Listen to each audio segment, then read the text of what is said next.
Welcome to Flat Earth Debate, Uncut and After Show. I'm your host Nathan Oakley, and if you are new to this channel, or you've not done so already, then be sure to subscribe, hit the bell notification icon and join button if you'd like to become a Nathan Oakley 1980 channel member and keep up to date with the Flat Earth Debate. If you would like to support the channel, there is a super chat that runs alongside each of these shows while they premiere. There's also a PayPal, Patreon and crypto link in the info box below the video. Speaking of Patreon, I'm going to do a quick shout out to all of you who do support me on Patreon. So, a massive shout out of thanks and appreciation to Will Brax, Melby Styles, Troy Shuker, Bose Nail, Joseph Pizarro, Samson, Maris, Mobile Mac 777, Neo the One, Lost Cat FE, Rob W, Open Minded, Reese Pound, Del West Watson, Mike, Muted, Dick Earth Skeptic, NA Literalist, Maria Neelands, Unbelievable Productions, Blue Ridge Ranger, Rob H, The Real Gabster, Windrider, Liam Nedrick Jr., Abraham Mohammed, Naibai, Adrian Quintana, Skeptic936, Life is Short, Fireball X, Texas Mike, Edwin Johnson, Kirsten Smith, and David Wayne Foster. So another huge, massive thank you to all of you for supporting me on Patreon. Also, link below this video, there is a link to get £50 for swapping your UK electricity supplier to Octopus Energy. With that, I'm going to hand over to whoever is in Google and Discord so you can enjoy their conversation while I set up for today's live show. Anthony. Just yes or no, Neil. Have you got it fixed yet? No, not yet. He put a tailpipe on, but I'm doing it today. So anyway, but no exhaust. It's exhausting. Oh, Bob. I'm not bringing it up today, but you should be pissed off. He treats you like a second grader. Well, it's second because grade experiment. Yeah, but it's not about the experiment, is it? It's about the application of scientific method. That's the difference. Yeah, it's not that complicated, the experiment. But if you accept that the thing that causes the acceleration is the thing that's manipulated by the observer, then it means that you can't invoke gravity instead. And that's the point. Because he wants to invoke gravity just as keen as a ball earther does. Well, that's why he doesn't like the test. Well, fucking. Can you So not does swear? Zachary. Don't swear. Try not to swear. Oh.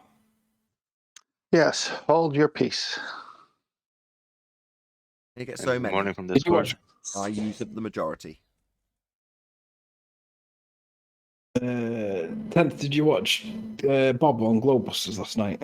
No, I don't watch Globebusters. I watched it this morning. It started at, I think it was about 11 o'clock for us, and I knew it was going to be hours, and I thought, I'm not watching this now. I'm going to watch this in the morning, you know, when I freshly woke up and I'm not tired. So I watched it this morning, Wait a and I was second. like... Wait a Globebusters second. on You didn't Thursday? watch it 10th?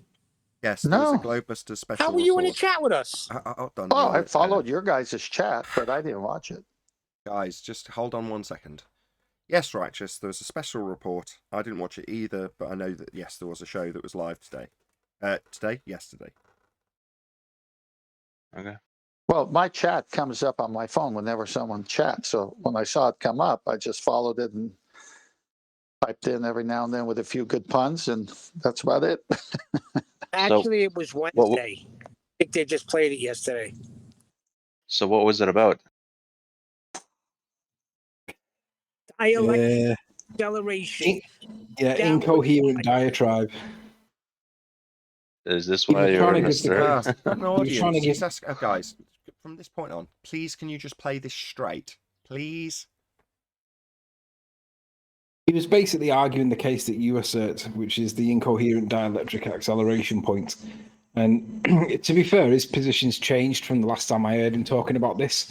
The last time I heard him talking about it, he was talking about magnetism, not static charge potential. So I did the video yesterday that was based on magnetism because that's what I thought his position was. And obviously I was a little bit ignorant, and his position's not that. It's changed over time, because the last time I remember him talking about this, he was saying that electricity and magnetism are fundamentally or essentially the same thing. And that was what I thought his position was. I didn't realize he's changed his position since. So yesterday's video was a little bit premature. Well, ignorant, not premature, but ignorant. But I got to find out what his position was. And last night he makes 3 catastrophic fundamental errors. One is that he creates a reification fallacy of his own model.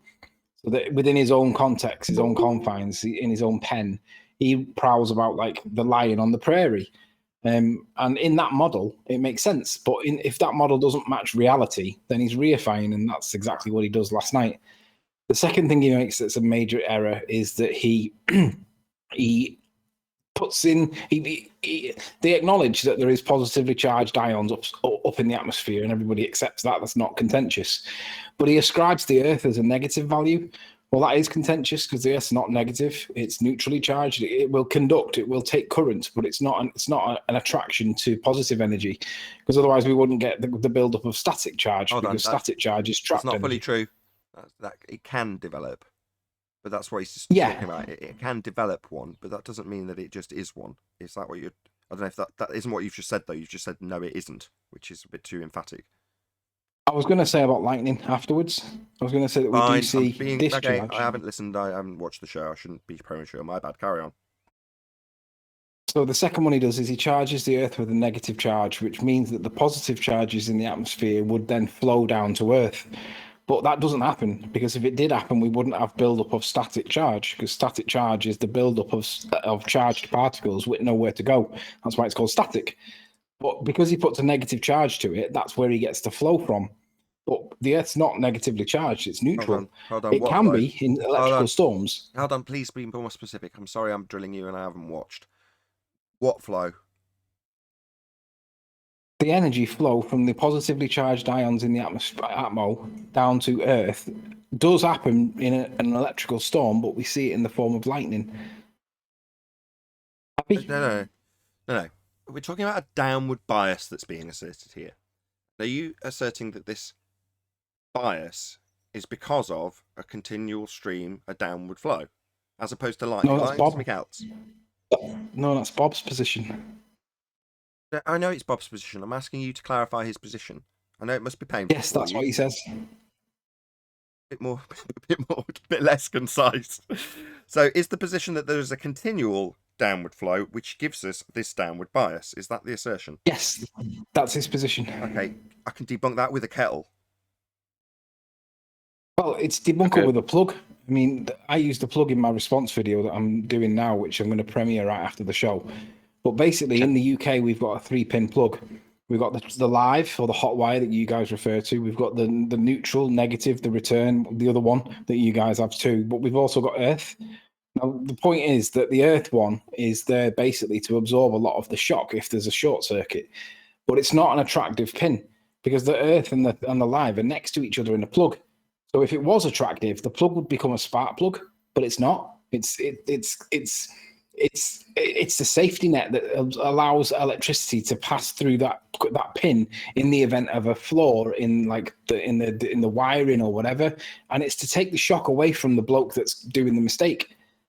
So essentially, what it does is it absorbs the bulk of the current, so that the bloke doesn't do that, but it doesn't attract. So because it can conduct, doesn't mean it's negatively charged. It just means it's capable of carrying a charge. It will conduct, but it doesn't induct and it doesn't attract, which is what Bob's put into it in his video. So within his model that he's reifying, he's wrongly ascribed a negative charge to the Earth. But in doing that, he creates Bob's paradox, which is he's then got to argue that gas molecules will go down in a vacuum chamber, which we all know that does not happen. So because he then has that paradox. Look, hold on. I've got no issue with someone describing that as a negative direction, right, when there is a flow, because that would be accurate. There's nothing wrong with that as an electrical description. And as I've said many times, I'm not going to dispute this from an electrical standpoint. There's nothing wrong with anything that I can hear being described until we get to the downward bias that has so far been ascribed to a flow based on the positive in the sky flowing to the negative on the ground, giving us a downward bias. Is that not correct in terms of my summary so far? Because all of the electrical stuff I couldn't care less about. None of it is relevant until you ascribe downward bias. Well, the problem is that Earth's not negative, so it's not attracting the positive. Anthony, please don't just repeat it all. I don't care. All I'm interested in is how this is linked by, and I know who by now, Ken Wheeler, to an assertion that there is no gravity. It's actually this incoherent dielectric acceleration, Gravity's nonsense. Mass attracting mass nonsense. But it's actually this downward bias that we have, and that's explained by incoherent dielectric acceleration. In other words, a substitution. Their gravity's wrong. My quote-unquote gravity, which I'm not calling gravity because gravity's nonsense, according to Ken Wheeler, is a downward bias by way of incoherent dielectric acceleration. Now, the because of incoherent dielectric acceleration is non sequitur, because we don't have a downward bias. So all of the electrical stuff, I couldn't care less about it. I literally don't care. I'm not interested in it. It doesn't prove anything or disprove anything. All I want to get to the nub of is the assertion that we've got a downward bias when we haven't. The description of why my ascribing explosive forces that we can experience, like lightning by comparison, and ascribing them to a downward bias would be equally fallacious. Now, does that mean that we disagree with explosive forces or lightning forces or electrical force? No. Just means that the assumption of a downward bias, which this is being used in conjunction to prove, is not there in the first instance. That's all that matters. Yeah, I do agree. The bit that you're missing is that if the Earth was negatively charged rather than neutral, there would be the flow that he's talking about. That's the bit that you're missing. There is that flow. You can see it in lightning, right? I've just got around in the site. I've pleaded with you not to cover this bit again, but you're insistent. That's non-sequitur. That's his position. It doesn't matter. I could argue about ghosts, and until the ghosts are starting to be ascribed to downward vectors, I couldn't care less about the ghosts. That's his position, Nathan. I don't know what to say to you. Okay. So do I we know have a what to say. downward You bias? need to go listen to the video. Okay, maybe you can I'll rephrase it. Maybe someone who understands this stuff as well as Anthony or better. Does this prove downward bias? The stuff that you're going to detail No, about his it position disproves in it. terms. It disproves it, Nathan. Disproves the downward bias. Yes. Enlighten me. Because the Earth's not negatively charged. It doesn't attract the molecules, otherwise static charge would not build up. And if I show that it has got a negative, that suddenly means that we do have downward bias. It's non sequitur. But we do have the negatively charged at times. We do have lightning. Sequitur. I'm not getting through to him. I'm going to give up. I don't see how it's non sequitur. Do we have a No, downward bias? Do we have a downward bias? No. That's the So it is non sequitur According then. to them, yes. So the directionality of the electricity in this instance is non sequitur then. But within Bob's model that he's created, it is. Right. Do you subscribe to Thrice 8 Hermes, Anthony? No. Please go and watch his video on men and their models. How men really like to find a man to follow. Man, I just mean person. Yeah, they like to find a person to follow and ascribe themselves to their way of thinking. And those ways of thinking can be accurately described as their models. So what you're saying is there's a dude out there that's got himself a little model, and he's got people that want to follow him, and they want to also ascribe themselves to this model as an explanation for the world in all its complexity.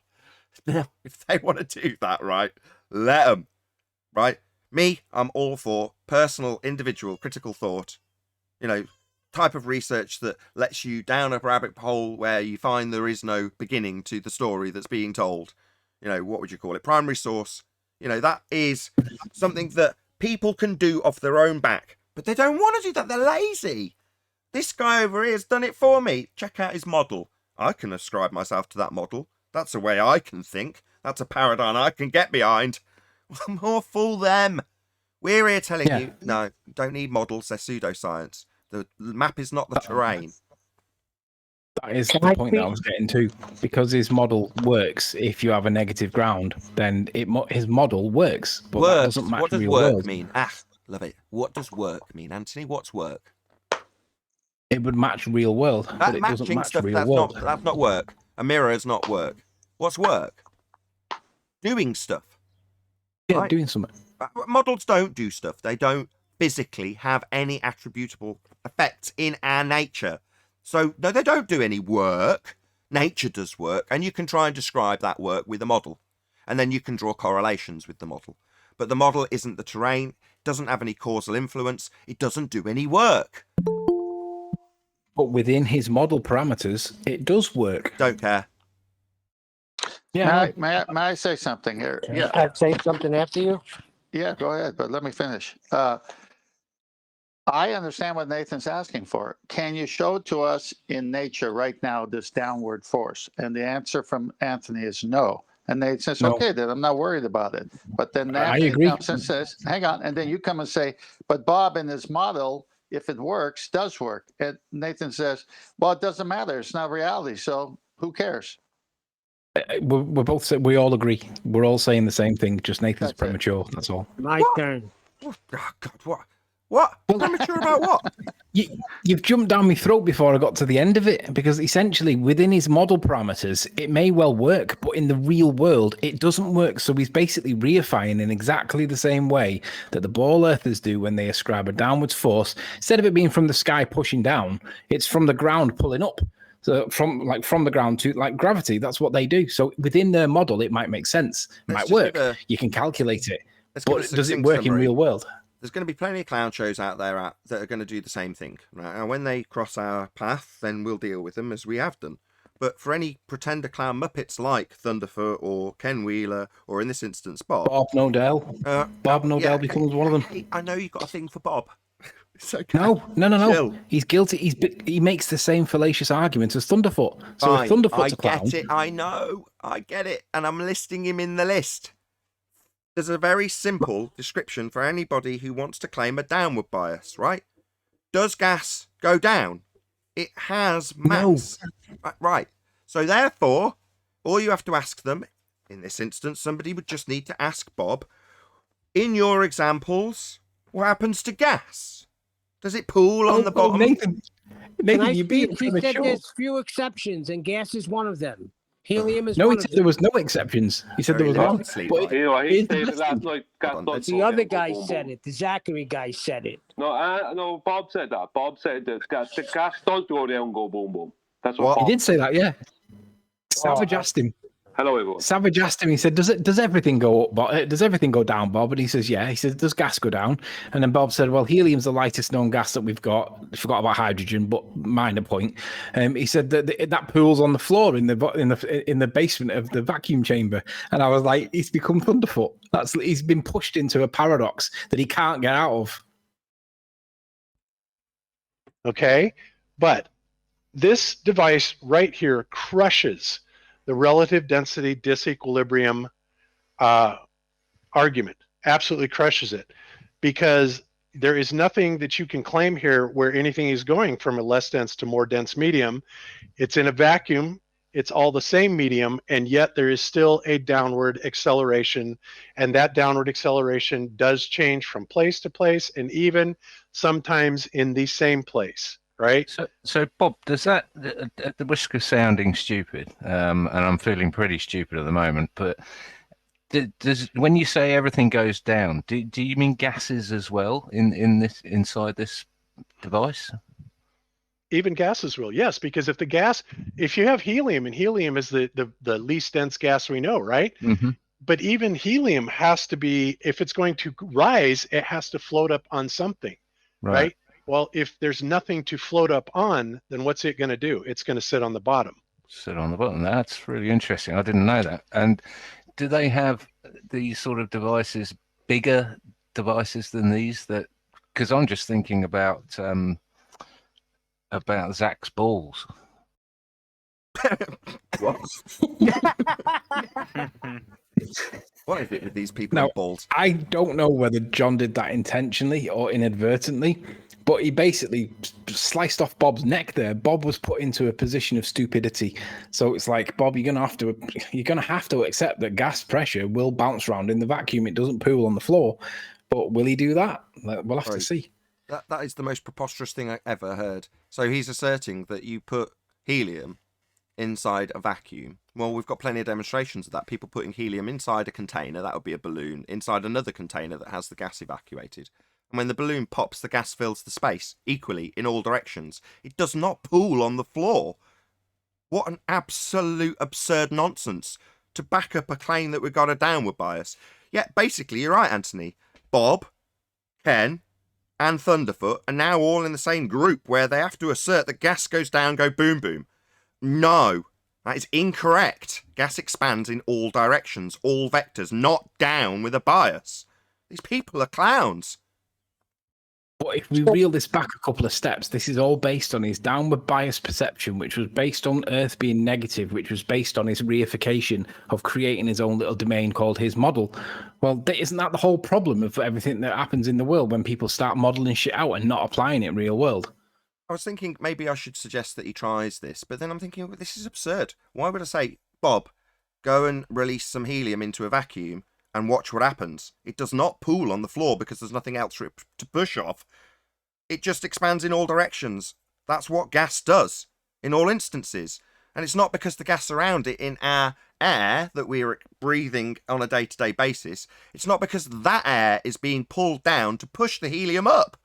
None of the gas around the helium is going down, go boom boom, to force the disequilibrium.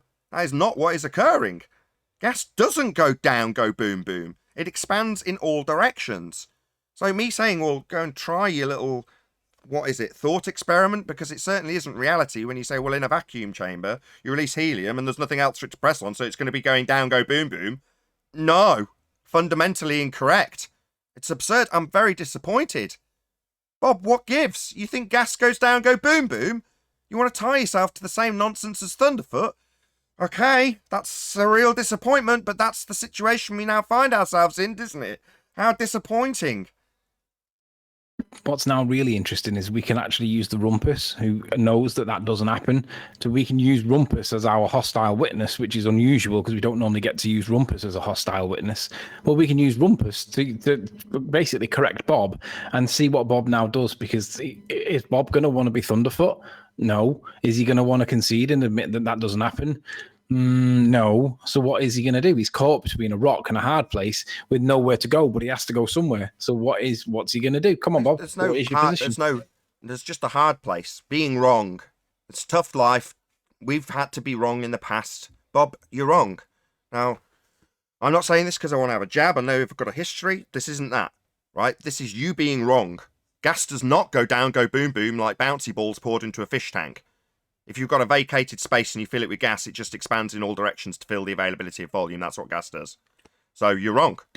It's as simple as that. So just to play suck it up. devil's advocate for a sec, I can see Bob saying, well, sulfur hexafluoride fills in a fish tank, Nathan. No, it doesn't. It expands in all directions to fill the availability of volume it has to fill. It's a gas. Doesn't matter how inert it is. It's a gas. So sulfur hexafluoride behaves like any other gas. It expands in all directions. It's proportional to time, how long that will take. It's described with entropy, the second law of thermodynamics. Gas fills space. That's what it does. Doesn't go down, go boom boom. Why are people trying to change gas behavior? It's not going to happen. I don't get it. Because they want a downward bias. That's why. Well, you haven't got one. We've debunked it. You don't have a downward bias. Things go up, right? You look above your head, what do you see? You see clouds. I can debunk this complete nonsense of a bias downward with a kettle. It's absurd. What are you doing, people? But hello? he actually claimed that gases can be dictated. That weren't his exact words, but this is exactly what he meant. Can be dictated by like electromagnetism, whatever else. And what he's speaking about there is, and I know what he's speaking about, is plasma, because he showed a lot of plasma being affected by electromagnetism demonstrations after the debate I had with Whitsitt when he was on Whitsitt's show. And Bob has said to me that gases privately. He said that gases. But gases are affected and can be controlled by electromagnetism and this kind of stuff. It's like, no, plasma, ionized gas, plasma, not gas. That's complete. Only liquid gas. Gases as liquids sometimes can be, and gases as plasmas, not gas in gas state. That doesn't happen, Bob.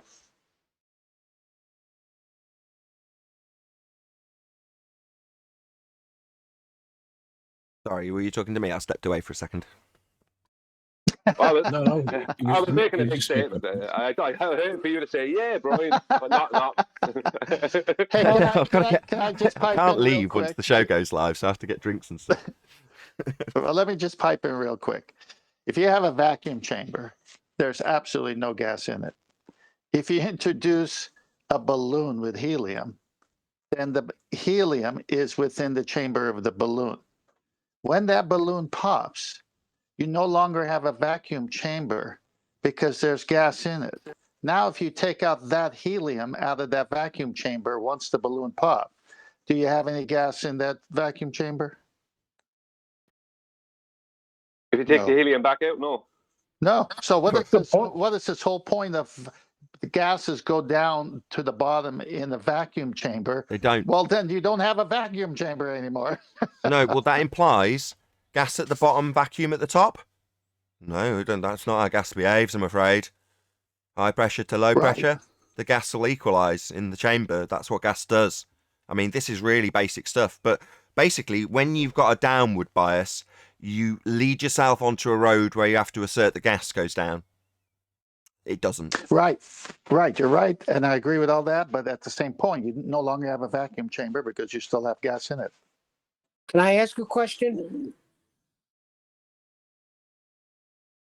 Is it about Savage and his, I didn't know that gas behaves completely contrary to all gas law? No. I quite like that Savage comment. Why do you think ballers don't come on your show? I don't care. Why are you asking me that? Because their arguments get destroyed, correct? That's the way I always took it. Ballers don't come on. Go on, Neil, just make your point. Ballers don't come on because their arguments get destroyed. I did not know it was because your show has gotten so bad that ballers don't even come on, and now we have to attack our own side. That's all I'm getting at. I'm just glad I'm enlightened. In a recent poll, Nathan was voted to be the most hated flat earther.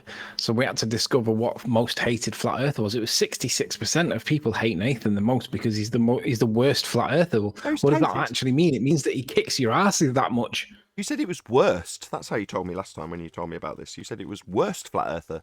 And I was like, worst? Well, like worst boxer. Well, Mike Tyson's the worst boxer. Imagine coming up against him. Right? That's how I rephrased what you said. I'll find out exactly how it was worded. Give me 2 seconds. Most hated's far more severe. I'm talking about last night, not talking about the other night. What was said last night. I just want to say that the reason helium, just for the audience, because unfortunately, these people are drawing in a lot of people on our own side. So for people out there who are listening to this, helium balloon, the helium is inside the balloon. In air, the air supports it and helps it to rise, but there's no air in a vacuum. So the density of the material of the balloon pulls the helium that's contained inside down. But once that balloon busts, that helium fills the available volume. That's gas behavior. Indeed. I think I can prove a downward bias. Drop a microphone. Well, no. Can you Hello, wait till guys. we've only got. Hey, Arwin. We've only got 2 minutes before we start the live show. So can you wait for any scientific evidence of gravity? Yep, I'll prove a downward bias then. No, you won't. Don't get Oh, into character anyways, on the there is- pre-show. Downward bias only exists in man. He's getting into character. He's just getting into his ball head character before the show starts. He's like, yeah, we'll prove it. Well, Arwen actually got it right. Yeah, the only bias that exists is in people's minds. Well, I was hoping you'd do it because nothing's going to get bias. Bias. Again? Weak sauce. Only bias exists in your mind. That's Now akin we're to it. It recycling was funds? all a dream ending. Downward bias is a man-made device. What? There you go, Nathan. Which flat earther is the absolute worst in your opinion and why? You've dropped down to 45% now. Nathan Thompson's making a recovery at 27%. Well, you're the absolute worst, Nathan. That's what I thought you said. Worst. Yeah, Yeah, worst. I can well, deal you know, they're all about the same, aren't they? Dude, I'm not on that list. with. You're the best flat earther, Arwin. Arwin is No, you're a flat earther, aren't you, Arwin? Oh, Is there a best ball flat earther- earth list? A ball earther apologist. A ballpologist? A little. A Where's the ballpologist, survey yeah. taking place? I'm not going to say where because I don't want to glorify him.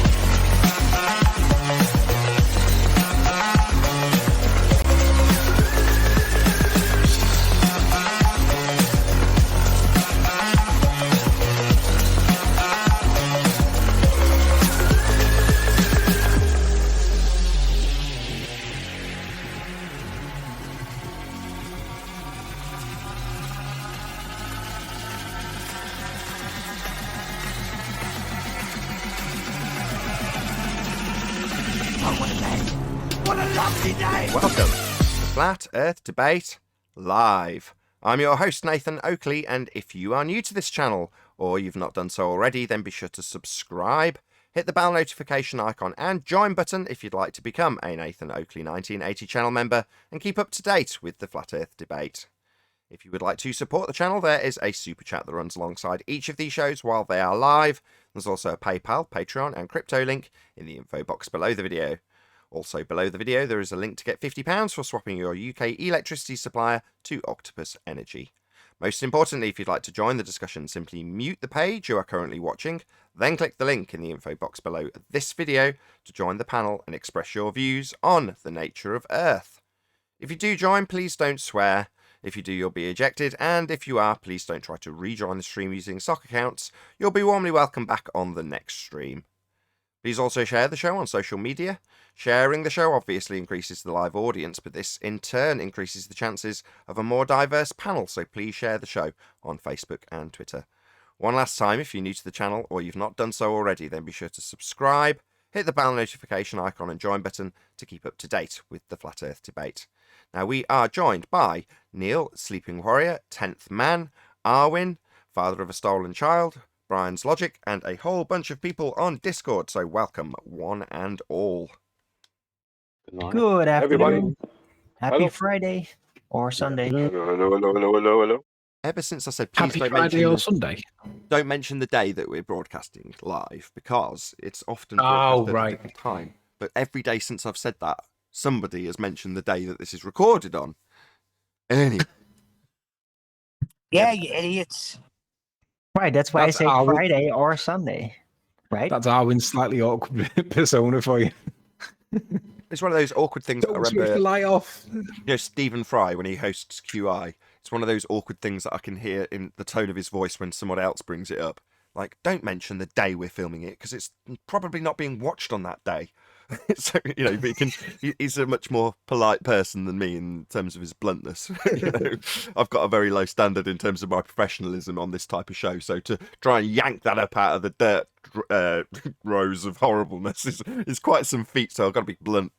Anyway, should we do some housekeeping? Yeah. Check Discord. Did we hear anything from Discord already? We never hear anything anyway. I never know it's switched on. No.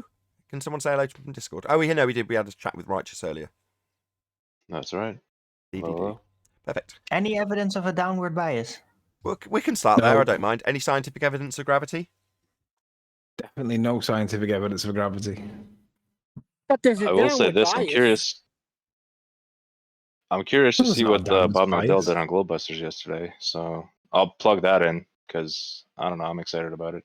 Well, we discussed it on the pre-show. You were here, but there was an assertion Right. that gas goes down, go boom boom, tying Bob to Thunderfoot in terms of the assertion that's required to have a downward bias, which leaves you asserting that gas goes down, go boom boom, like solid bonded bouncy balls, because of the bias towards Earth, and that doesn't Shout out happen. to John Savage, the little Trojan he was. Woo!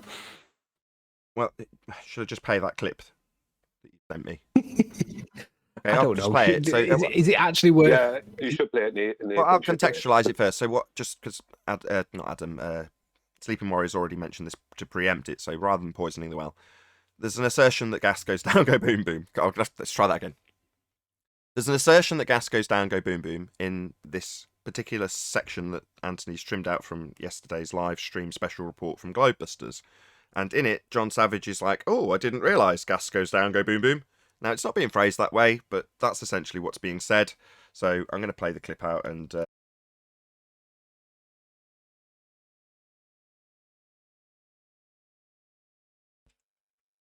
Okay, but this device right here crushes the relative density disequilibrium argument, absolutely crushes it, because there is nothing that you can claim here where anything is going from a less dense to more dense medium. It's in a vacuum, it's all the same medium, and yet there is still a downward acceleration, and that downward acceleration does change from place to place, and even sometimes in the same place, right? So Bob, does that, at the risk of sounding stupid, and I'm feeling pretty stupid at the moment, but does when you say everything goes down, do you mean gases as well inside this device?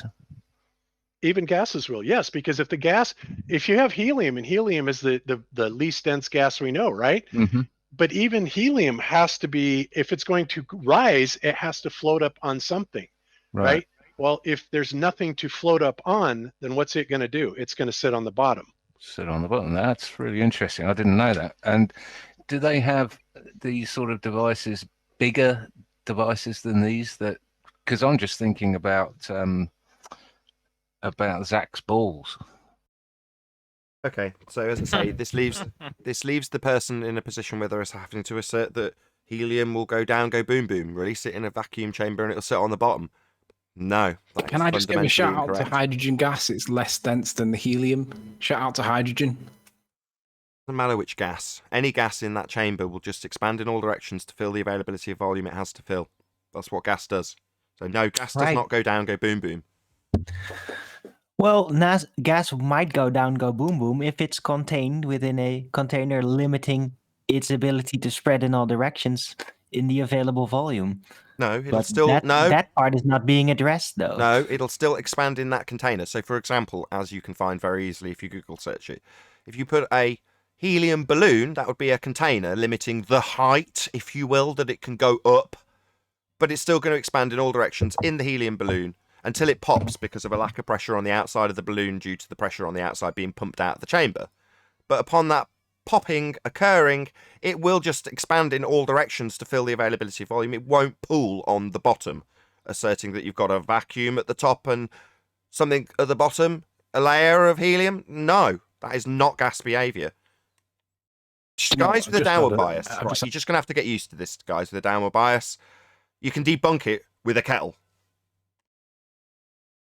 I've just had an epiphany moment. I know how we could make it appear that there was a downwards acceleration or a downwards bias with gas in a vacuum. If we apply Einstein's equivalence principle, he would say that if gas molecules were expanding on all available directions at 600 meters per second, if you were to accelerate upwards at 600 meters per second, the molecules that were going up would appear that they weren't going up because they were going with the same speed as the acceleration. And we could perceive a downwards acceleration bias. But that means that we would have to be accelerating up at 600 meters per second, which we're not. So just ponder that one. Yeah, thanks for making it incredibly confusing. Thanks. Meanwhile, gas expands in all directions to fill the availability of volume. And to have this downward bias, you end up making crazy assertions like gas goes down because it behaves like solid bonded bouncy balls, or when releasing helium in a vacuum, it will in fact pool at the bottom. No, these things are incorrect, and they are the path that leads you to make such stupid comments if you've got a downward bias in your life. There is no downward bias, some things go up. I just want to say something there about the gravimeters, because they did talk about them last night. When I had the debate with Witsit Gets It a couple of months ago there on Quantum Eraser's channel, Witsit Gets It, Austin brought up the gravimeters, and when I asked him which one he was speaking about, he didn't want to give an answer, or he wasn't able to give an answer because I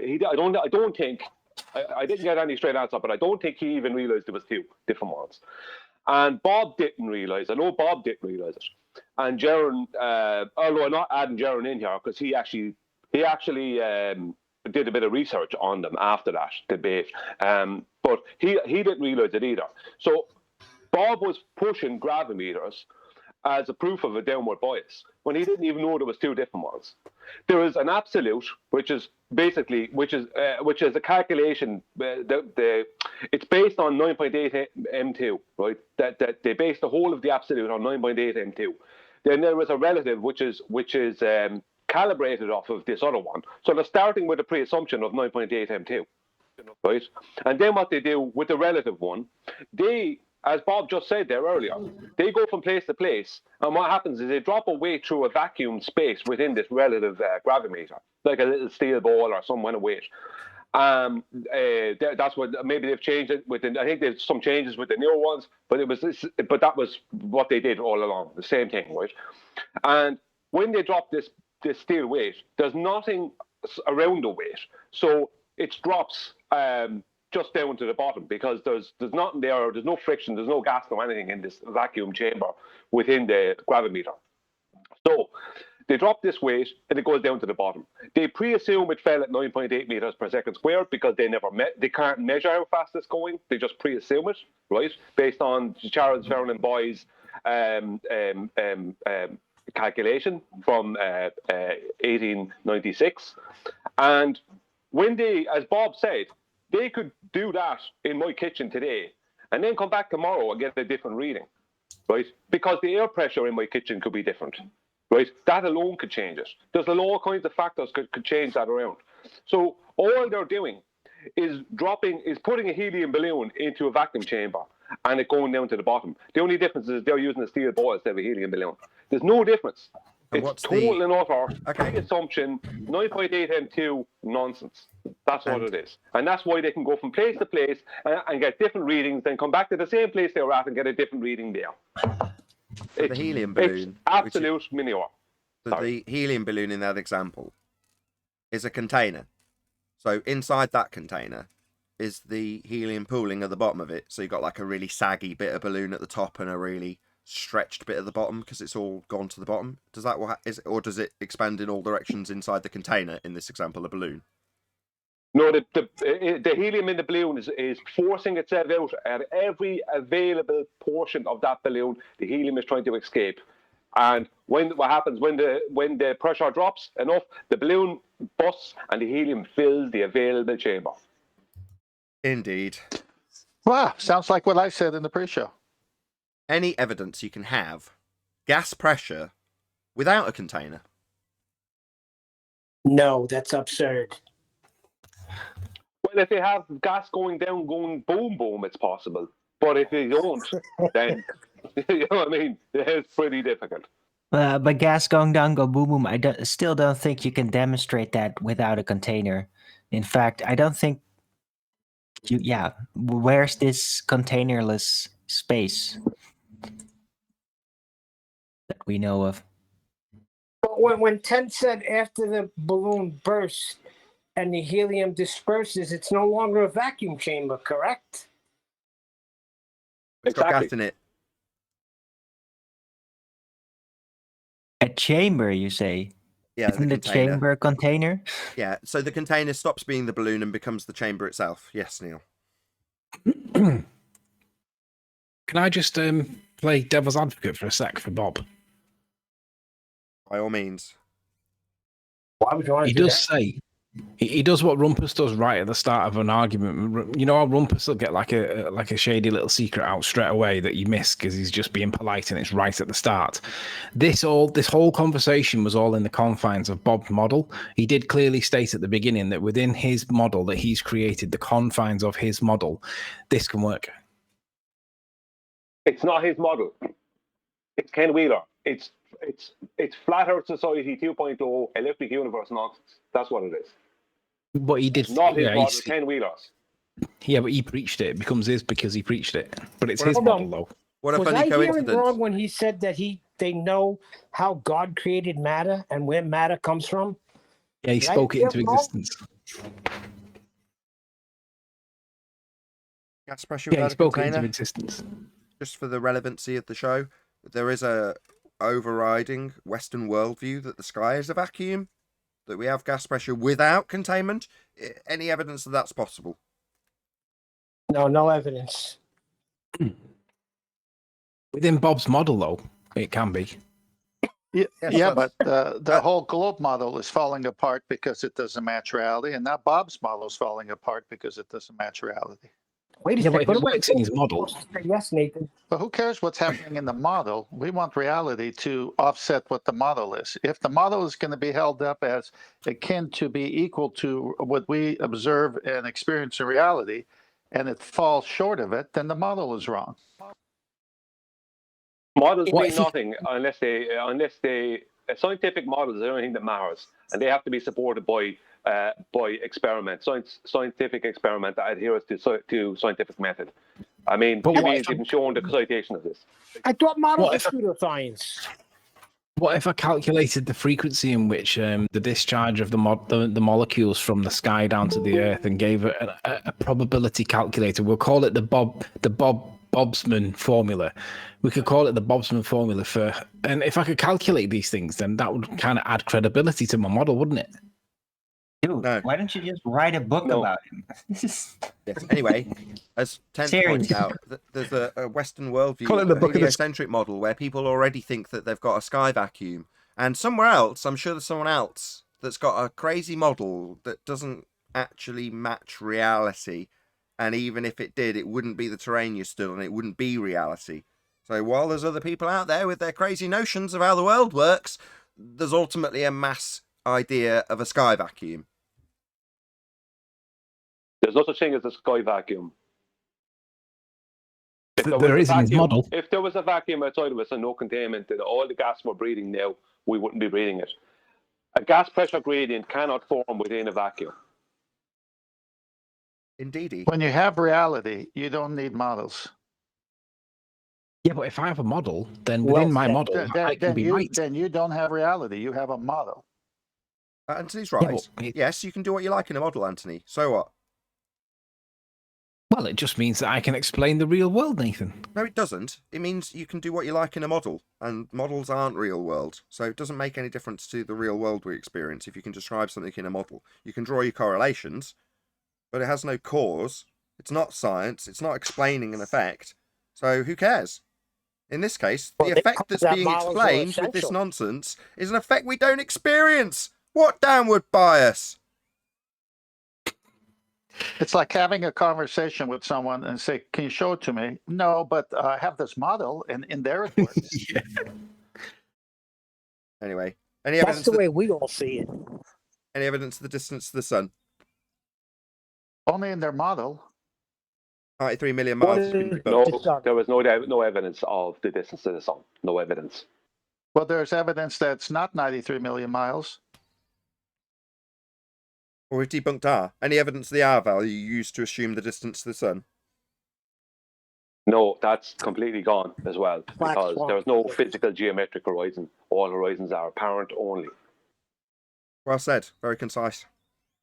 Any evidence of a self-perpetuating molten iron core at the centre of a presupposed spherical Earth? Good job, you- Lucky but- Charm. You can, thank you.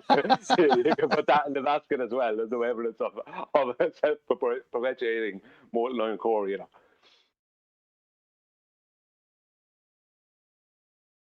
Any single viable hypothesis from any of the fields of astronomy, cosmology, or astrophysics? Yes, Not Nathan. possible. Yes. Yes. Okay. Go on, Neil. What you Oh, I'm got? sorry. I'm just doing my job and saying yes, Nathan. What? It's an Have you inside got- joke. Hold on. Have you got a valid 'Cause- hypothesis? Have one of the fields offered this, Neil? Yeah, the Making me go hypothesis. against my job. No, Nathan. The hypothesis is Bob said Neil and I are yes men, so we're just playing the model part. Oh, God. Why are you all so obsessed with Bob? I'm not. I'm just Just telling get you it's the why he model. said yes. The model, not the person. It's the model, Nathan. Shut up, you Yeah, but- second grader.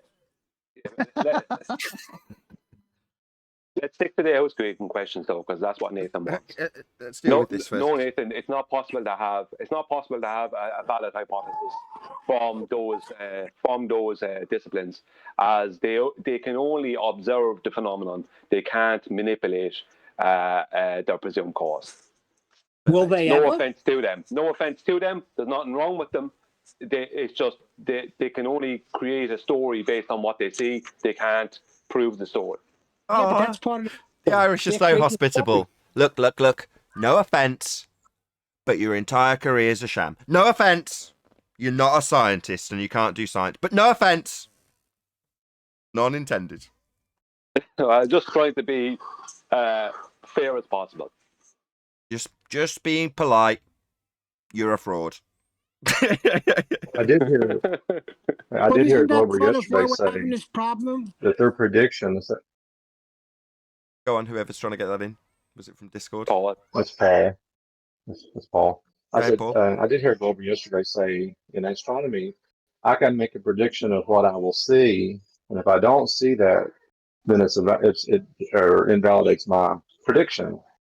So they still think observation is an independent variable, that you can see or not see something, and that will determine whether your theory or hypothesis is accurate or not. Yeah. Someone did say that in Discord.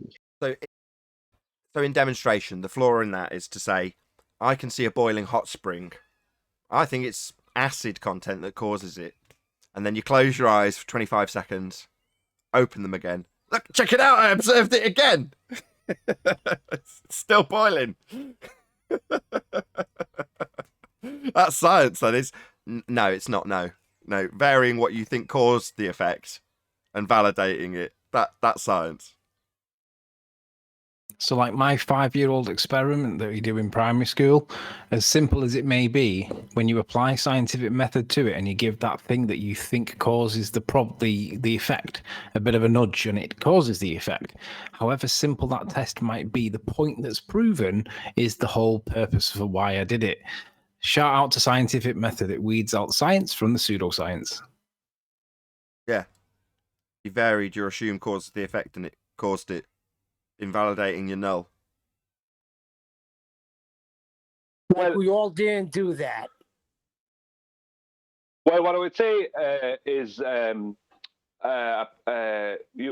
likes of Ken Wheeler has his own version of what's happening in the sky and what's causing what to happen. Now, supposedly there is observed orbits. Now, I have never seen one of those. I don't know how you would see one, but I presume with a very large telescope. I have never seen one myself, so I can't validate that the phenomenon exists.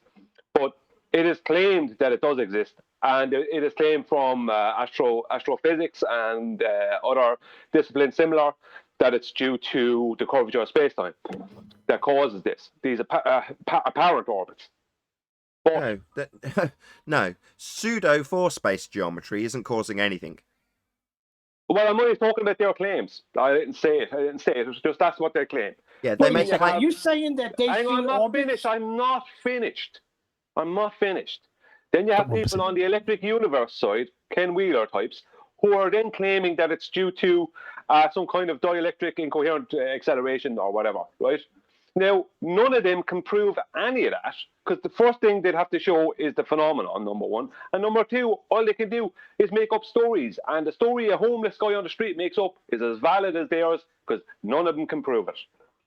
Because they can't manipulate their independent variables. Yeah. I just want to know if you could see orbits. No, orbits is Has a any human seen orbits? No, orbits is an assumption of rocks, physical or otherwise, falling around other bodies in the sky. They would describe how moons move around what they call planets.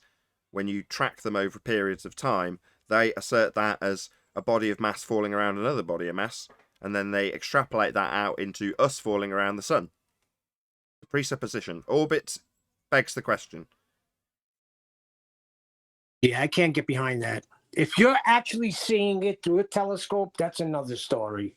But if you're telling me that's not happening through a telescope where it's being observed by people, then I can't get behind it, because you're just making up a story. Even if you see something happening by a telescope, it doesn't mean what they attach to it. Exactly. Yes, but at least you're seeing something that appears to be in orbit. No. The sun moves at 15 degrees an hour. Is that an orbit? Neil, orbit is a description. Yeah, it's got a cause and effect relationship associated with it, right? Things falling around other things. Well, no, it's not actually a validated cause and effect relationship. It's just a just so story. But what do they have just told you? What are they actually doing? Brian's just told you. They're just observing effect. So you see a light doing something in the sky. Well, you can easily call that a phenomena. Well, what's the cause of that effect? Well, we are on a sphere falling around another sphere. That's orbits. And that light in the sky, that's doing that too. The description of what I attribute to Earth as a sphere falling around another sphere, the sun, in a sky vacuum, in this model called the heliocentric sun at center model, is how the world actually is. Because the lights in the sky, I can say, look like they're doing that also. Therefore, we are doing it also. That's all it is. It's an assumption. It's a begging the question fallacy. Orbits begs the question. Well, that's absurd. I don't want to hear about it no more.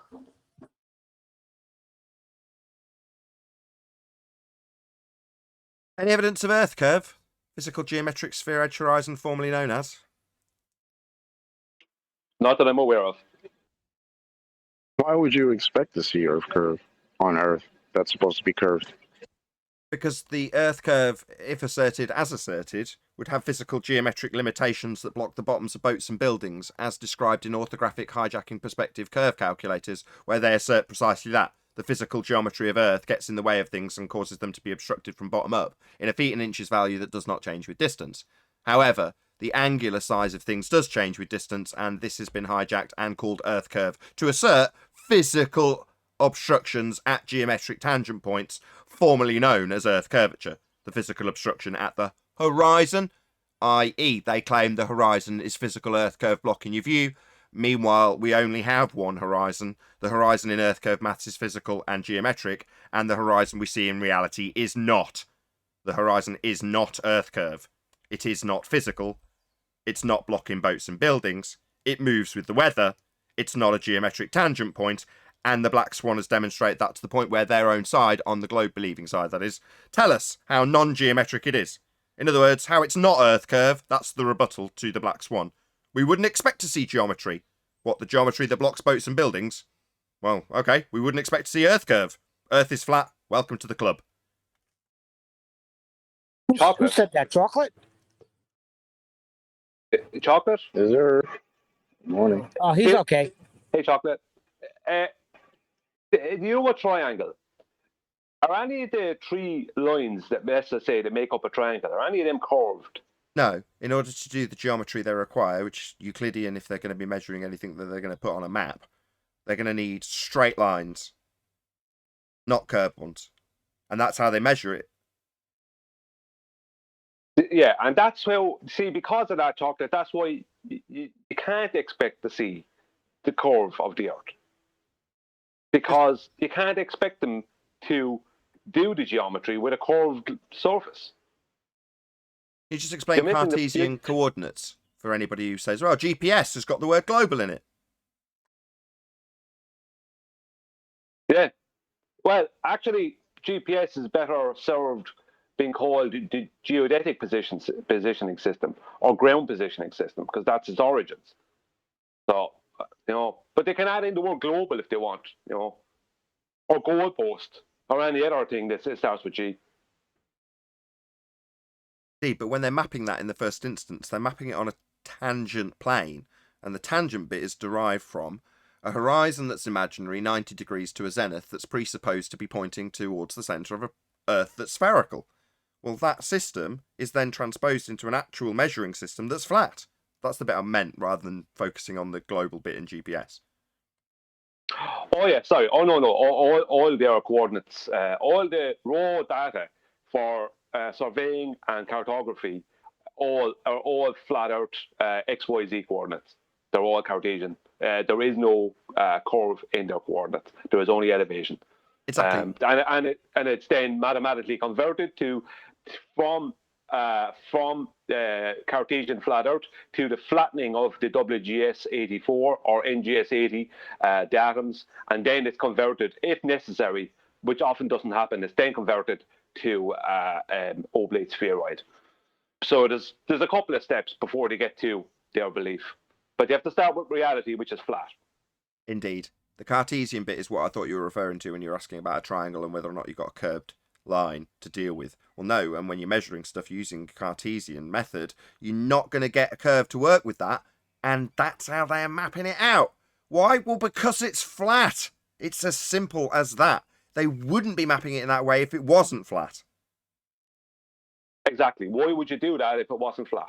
Makes no sense. It would be a thing. That it wouldn't be flat. That would be a constant thing. But it isn't. It's a constant thing that it is. Any evidence of axial rotation of the Earth-based variety? I think that's the second. Oh, no, sorry. I thought that was you asked that earlier. No, I mixed up. No, there's no evidence of that. Sorry. Wouldn't you first need that geometric curve? So then that geometric curve would be the curve that's actually spinning. Don't you need one before the other? If you don't have the curve, what the hell is spinning? Not necessarily. You can have axial rotation demonstrations by way of the same assertion they make on a ball Earth that spins. Now, because they make the assertion on a ball Earth that spins doesn't mean you can't induce Coriolis deflection from a flat, round surface like a roundabout. You just got to spin and watch things that are not on the roundabout looking like they're moving when they're not. But that's the assertion they've got on a ball Earth, but it doesn't mean you need Earth curve to assert it. It is part of the heliocentric rhetoric after all, but it doesn't necessarily need you to assume the spherical nature. You could have a square spinning around, a flat square, and still make their claims of Coriolis deflection, which don't happen. So, no. Unlike the black swan, where you can use the black swan to actually link to debunking things like the gas pressure without a container, that's been done. Yeah, Do you know well, one? I get that. All I'm saying is that if it's supposed to be a ball that's curved or that's rotating, doesn't it have to be a ball first?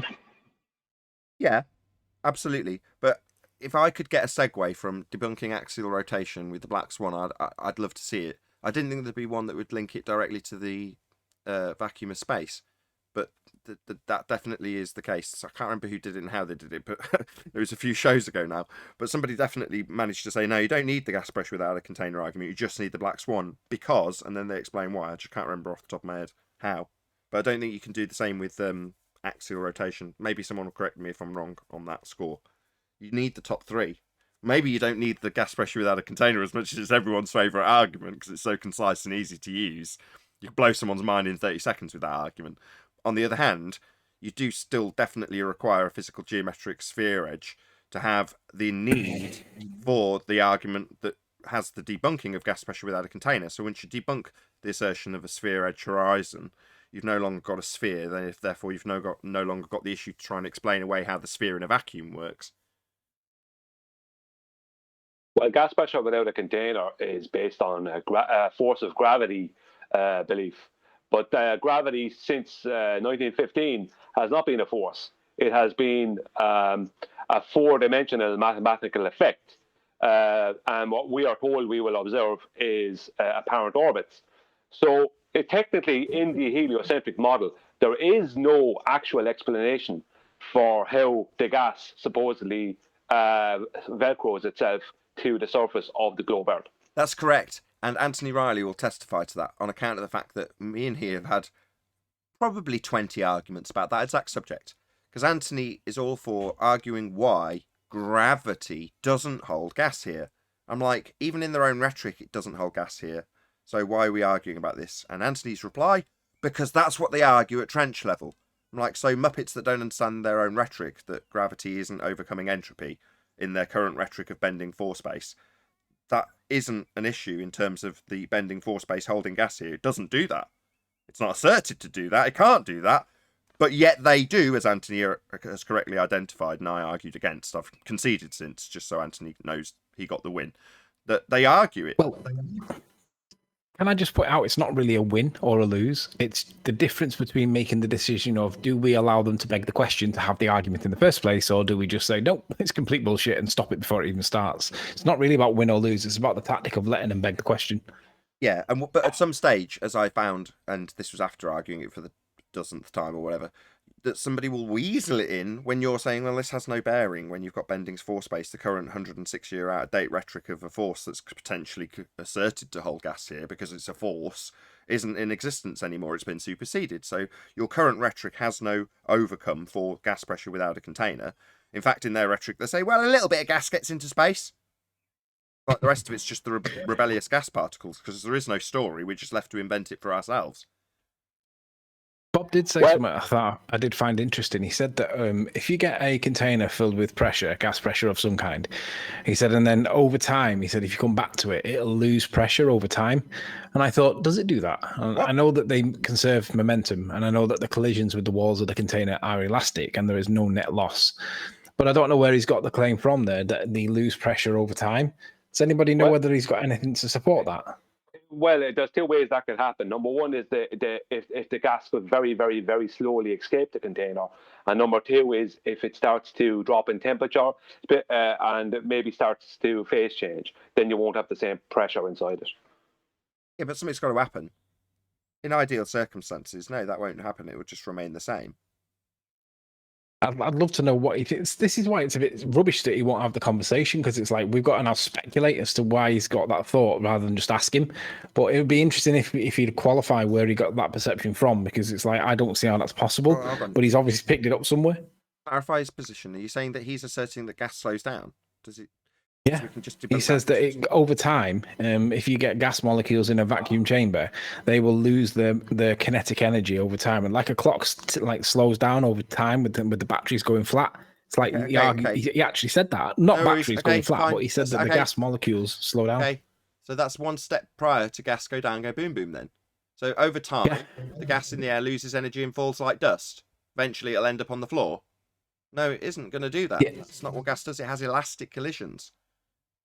And they conserve momentum. So where does he get this perception from? I think he's talking about the fact that energy has to be transferred to something else. So that's the heat issue. Whereas you could transfer the heat to another location, and the heat of that particle reduces. Yeah, we're not but if talking the about heat doesn't change, the particle won't do anything. We're not talking about phase change, though. We've just covered that, Paul. No, we're not talking about when there's something that's actually occurring that's causing it to change state. No, we're just talking about gas maintained at a constant temperature in an actual sealed container. Now, if you can easily argue, as Brian did or he alluded to initially, well, where are you going to find that perfect container? There's going to be some flaw in it. In other words, when you've got that demonstration with the bromine, if you left that on the counter for a long enough time, eventually you'd find that the bromine did leak out because it wouldn't have perfect seals. They'd be very good, but they would not be perfect. So yeah, given enough time, the tiny little failures in these seals, which might work their way loose over time with lots and lots of bromine smashing into them all day long. That's just how entropy works. Likewise, you leave it enough time, the gas will disappear completely. That's just how entropy works. Given enough time. For me, sorry, Nick. I was just saying that's it. It's proportional to time. So yeah, over time, it's going to change. For me, listening last night, it was very clear that Bob actually didn't know about elastic collisions. That's what I have to take from it. Because if he did, anyone who understands elastic collisions of gas molecules wouldn't be asserting that. That's just not what happens. So I think he has a lack of understanding about gas. I think he must be applying non-elastic collisions or thinking that they run out of energy, kinetic energy, because he must be applying non-elastic. Yeah, like Rumpus does with balls, like Thunderfoot does with balls. No, gas will behave like ball. You throw it up in the air and it runs out of energy, comes back down again and returns to equilibrium. But that's because it's bonded and more dense than the air it's travelling through. Now, the gas itself does not behave like that. Gas doesn't behave like balls. It doesn't run out of energy. It just expands into the area that it's got and bounces around indefinitely. That's what it does. That's how gas behaves. What was interesting last night, and I've heard this, clip being played before, was on GoBusters last night. They played a clip from Walter Lewin, an MIT professor, pretty famous one. And this actual clip would help us out against the ballers, because he states that gravity doesn't start until you go out into basically four-dimensional space, right? Because he's speaking about there. Bob didn't realise it, because from what I could hear last night, Bob or the rest of the panel actually do not understand what gravity is at present. They don't understand the history of the gravity argument, or the history of gravity, let's just say, as a claim. But this lad, Walter Lewin, was saying that that electricity is far more prevalent in the world than gravity, and we don't experience that more or less. And the gravity doesn't start until you reach kind of space and orbits and stuff like that. Sure. What he was basically saying is that what he was basically saying is that what he was speaking about is Einstein's relativity, as that is the current model and description of gravity, which he would know, being an MIT professor. He was not speaking in any way, shape, or form about gravity being a force of attraction of masses, in the 3D reality. He wasn't speaking about that at all. But Bob didn't understand what he was speaking about. Well, you said twice that, according to, who is it you're talking about? Sorry, Lewin, did you say? Walter Lewin, yeah.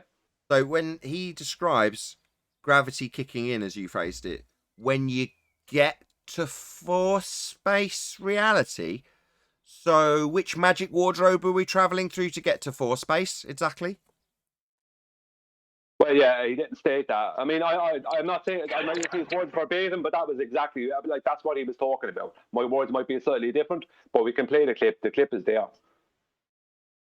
But force space isn't real.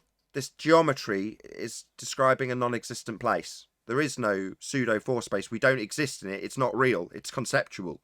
So to say gravity kicks in when we get to the conceptual is actually very accurate. Yeah, that's what I meant. That's what was very good about it. Okay, so we don't really need to worry ourselves about the time dilation kicking in when we go through the wardrobe. Likewise, we don't need to worry about space-time bending when we get to force space, because it's not real. It doesn't exist. Narnia doesn't exist. Space-time doesn't exist. Describing it in geometry doesn't make it exist, and we don't need to worry about its effects. There aren't any. Even the effects within this conceptual medium aren't described as forces. So we're all clear, yeah? No force involved, no pseudo-force space, no downward bias, gas doesn't go down, go boom boom. Yeah, Walter Lewin. I think the argument for the he just want to state that Walter Lewin at no point addressed gravity as a force of attraction between masses in the 3D reality we live in. Okay. Perfect. Go ahead, Paul. it's what the Globers need to be arguing is what can change the direction of the particle or the vector, whatever the right terminology would be. And if you're saying that and I've heard them say that you can actually have something move in a curve that's still moving in a straight line. Before I've heard them argue that. Yes, that's geodesics. Yes. That would be geodesics in space-time. Right. So something has to change the direction of the particle that is traveling. So what is the cause of that? What is causing that? Is it the geodesics? Well, that's mathematics. That can't change the direction of anything. It's just describing something. Traveling where? What's Sorry. Changing the direction? Sorry, it's traveling where, Paul? In space-time? Did you say? That's not somewhere anything travels in. Mathematical construct. Right. Well, we actually had a big discussion about that off air yesterday. Go ahead. Paul, are you speaking about particles in 3D reality or particles in 4D space-time? I mean, when a particle's traveling, it's moving in a direction. That's reality, right? So something has got to change the direction of that particle. What's causing it to change direction? But if a particle is moving upward at whatever velocity, then all of a sudden it starts to change direction and move back downward towards the ground. What is the thing that's causing it to change direction? That doesn't happen. That's pretty much what's happening. No, that doesn't happen. Hold on. You just. But that's their argument. That's their argument. It's not my argument. It's not your argument. That's their argument. They have to argue what's changing the direction of the particle. Yeah, they have to assert that particles, that would include gas, goes down, go boom, boom. Thank you, Paul. Yes, that's correct. That's what they have to argue. And eventually, when you take them down that path and lead them to actually describe what they assume happens with the downward bias, gas pools at the bottom.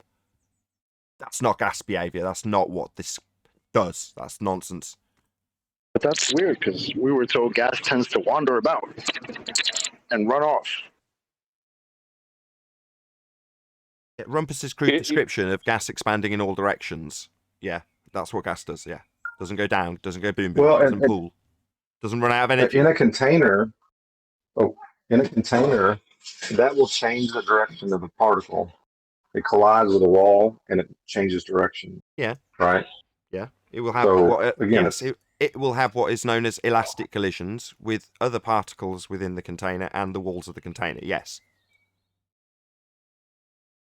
I think what's going on, Paul, That's is it. that, and I deal with this myself, is the ballers are at the point where they're trying to throw in little bits of four-dimensional relativity, but while still trying to keep a force of 3D gravity attraction within the argument, because they don't know they can't understand. They just don't understand that 4D relativity is a completely different thing altogether from 3D mass attracting mass force. There is no force in 4D relativity.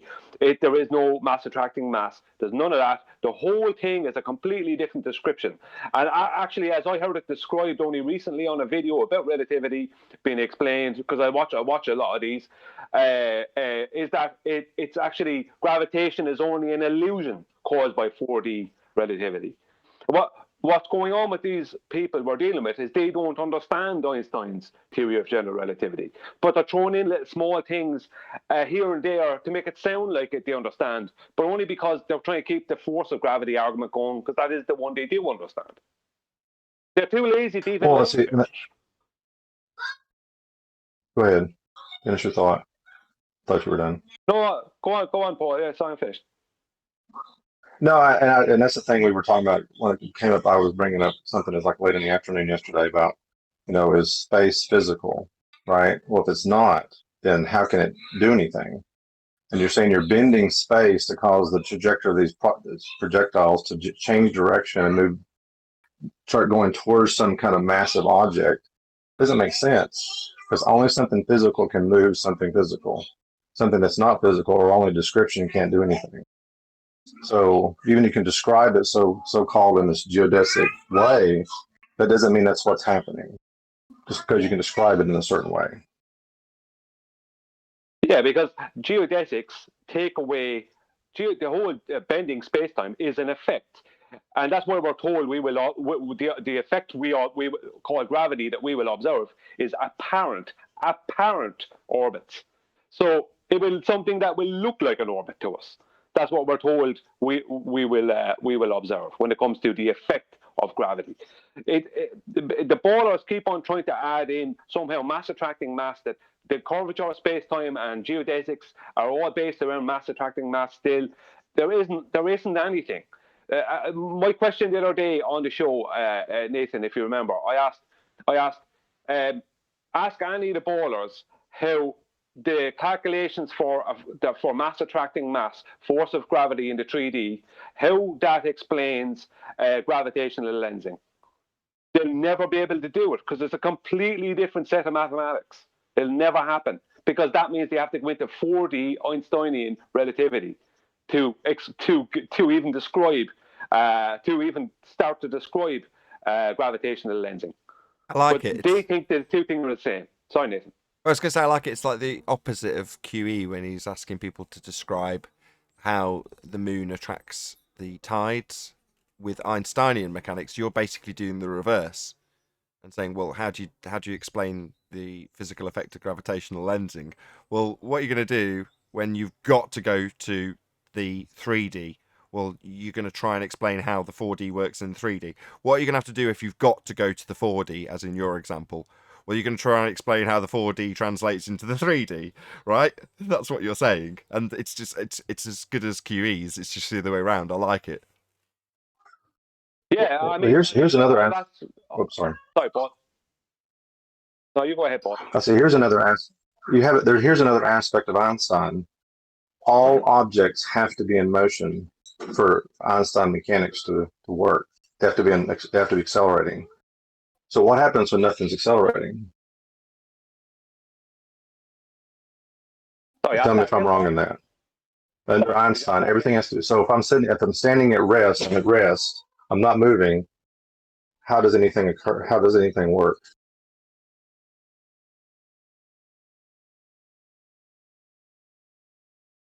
As in, what creates the movements? Is that what you're asking? What creates the movements within space-time? Is that what you're asking within relativity?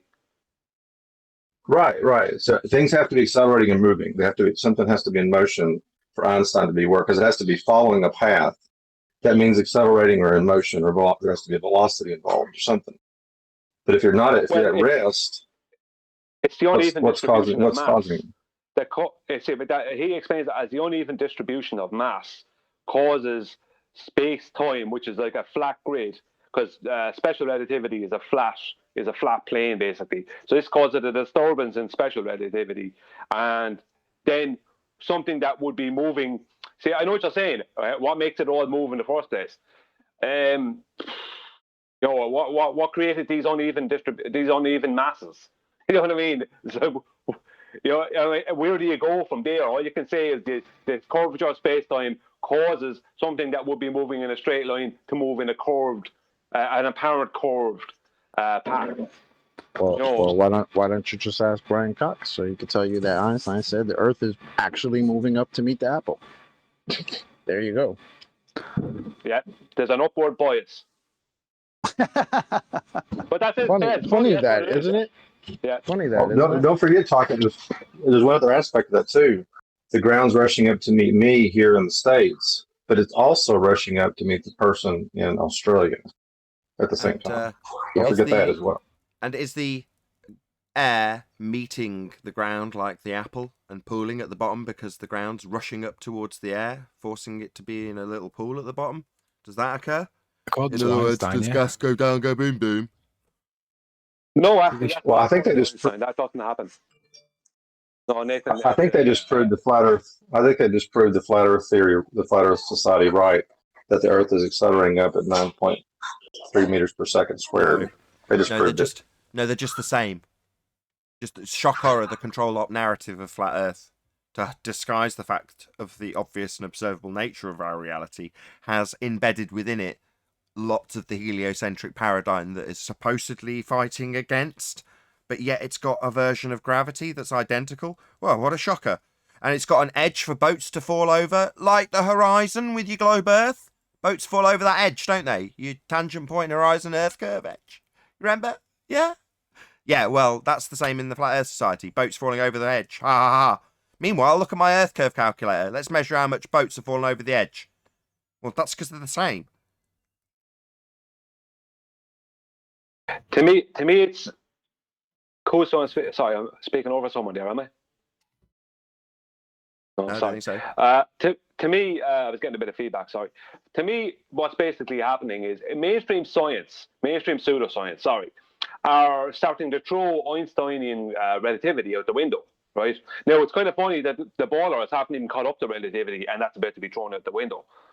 So to me, it's kind of strange that the original Flat Earth Society model matched Einstein, basically matched one of the aspects of relativity better than the globe model did when it came to the ground moving up at a constant rate.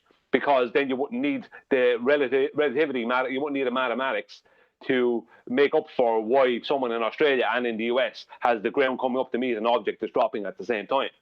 But the problem is if that's thrown out the window, then it seems to me like there's a whole new Flat Earth Society 2.0 on the go at the moment, starting with the likes of Ken Wheeler. Even though he doesn't state to be a flat earther, it's his principles that are starting this thing, right? So they're coming up with a whole heap of nonsense, this electric universe nonsense, a whole new load of jargon to try and bring people in to the fold, whatever that fold is going to be.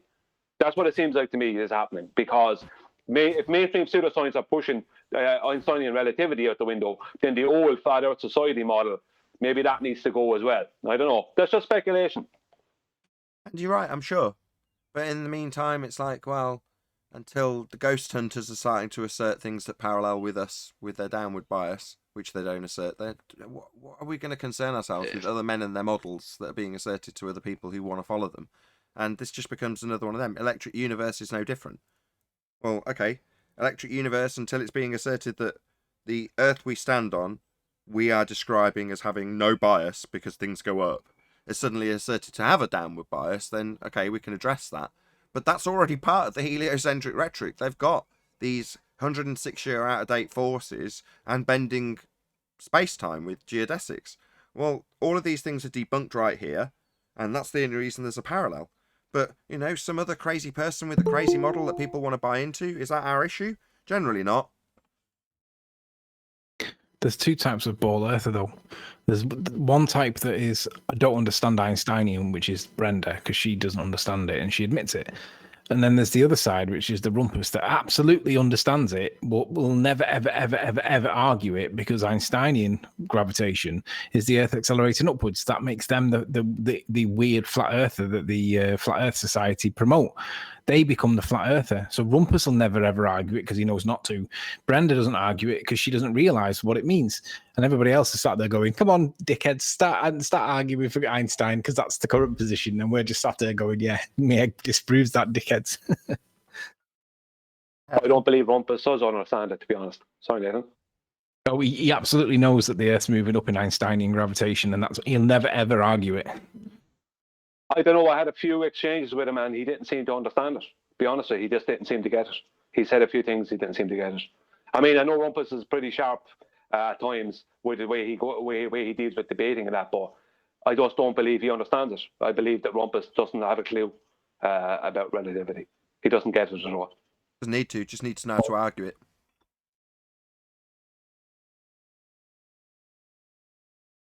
So, well, he understood enough to tell us that the orbit of Mercury apparently could not be figured out in our 3D world that we actually live in reality. Right. So we got to go into the 4D world. Yep. Figure that out. Yeah, that's great. In 3 minutes' time, when this show ends, I'm basically dealing with the Globebusters show from last night, from my perspective. So although we've done it on the show today, from the group's perspective, you're going to get my private angle on it. It's all on topic, it's all to the point, but it deals with some of the points that Bob made last night. And it's just got an interesting conclusion. So if you're interested, go and check it out. Links in the chat. I have to show after this, Anthony. It's called multitasking, innit? Yeah. Hey, can I buy tickets to this 4D world? Chocolate, how do I get there? Because you're okay. You go to the virtual ticket terminal, and all you do there is you just calculate that into existence, and then you've got your ticket. No, you can't go there. There is no calculating things into existence. You can't, Neil. Sorry. Narnia's not real either. You can't go through the wardrobe. Sorry. Shoot. Turns out there's a magic train that takes you to the 4D world. Is that like the train in Harry Potter? Yes. Well, I was thinking more like the train in like the train man in the Matrix. Goes between the worlds. Yeah. We've only got a minute left to talk about the show. More like so. Have you guys subscribed to Matrix Explained? No. Check out the channel called Matrix Explained. It'll get massive, I'm sure of it, but you know, I started watching when he was small, and he's got a good subject, so he's grown massively very quickly. Anyway, one of his ideas, or her ideas, whoever the channel owner is, has been that the train man was the original architect from one of the previous versions of the Matrix. So he's an exile program beyond his useful limits when the new version comes along, but rather than going back to the source, he sought out exile somehow, and then become, you know, part of one of those exile programs. But presumably, according to the Matrix Explained guy, the idea is that he's a former architect of the Matrix. In other words, he would sit in the same position that the guy with all the monitors sits in until he was exiled. That would sort of explain why the train man was so pissed. It also explains why he can just create things like the train station, right? Central, whatever it's called. Food for thought. Shout out to Alexander for hitting the super chat.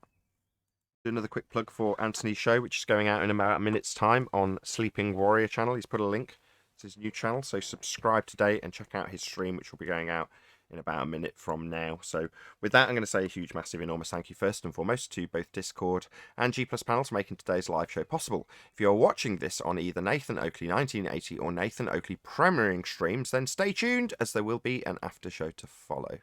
Also, below this video, there is a link to get £50 for swapping your UK electricity supplier to Octopus Energy. I've been Nathan Oakley. Once again, stay tuned if you're watching on a premiering stream, and I'll see you all in the next video.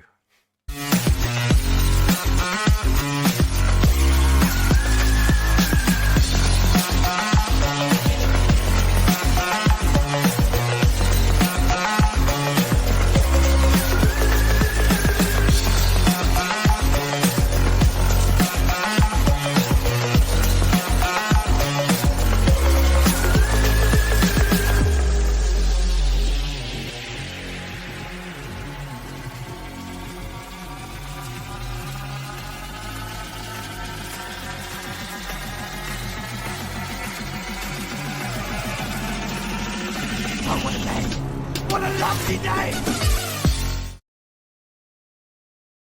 I'm just paying attention. I'm not really focusing on joining. Yes, that's more important than Bob. No, but the audacity on him. I mean, they're just outright making claims and assertions and how they view what else is going on other flat earth channels. I think it's important. I think it's important for the debate that he's allowed to do what he does, and we're allowed to critique it. Don't tell me that the Nathan Oakley show is suffering ballers coming on because that's how bad it's gotten, that they got to attack the other side. That's a bunch of baloney. The Nathan Oakley show is what it is because they get destroyed when they come in here, and they know they can't come in here with nonsense. All right. Yeah. Well, that's not what I said, but that's a different subject. I'm covering the whole field, Ken. Covering the whole field. Hold on, just one sec. Do sound check with Adam. Yeah, I'm here, guys. I'm just joining on the phone, so I sound terrible, to be honest. That's okay. Hey, Meekin. Yeah. Check Skype. I'll send you a message. Cool. I'll have a look over. Distracted having to do a proper day's work. Shocking. I'll have a look. Hear what Savage said, Adam? What did you make of it? What? No, I've not seen this message then, so have I missed something? No, the message isn't about Savage. Savage basically went in and innocently or seemingly innocently asked Bob a question, but I'm not sure whether it was Trojan or not because he basically sliced off his head, but with a politeness to it. I'm like, go, John. Oh, I heard John asking some ignorant questions, like pretending he was daft yesterday, but I thought they were quite pertinent, really. Well, he asked whether or not gas molecules will go up in a vacuum chamber, and that forced Bob to say no, they'll go down, because Bob was arguing for everything goes down in a vacuum chamber, no exceptions. So John just went, does gas molecules do that? And he said, yes. Just play the recording for Adam. Yeah, go on.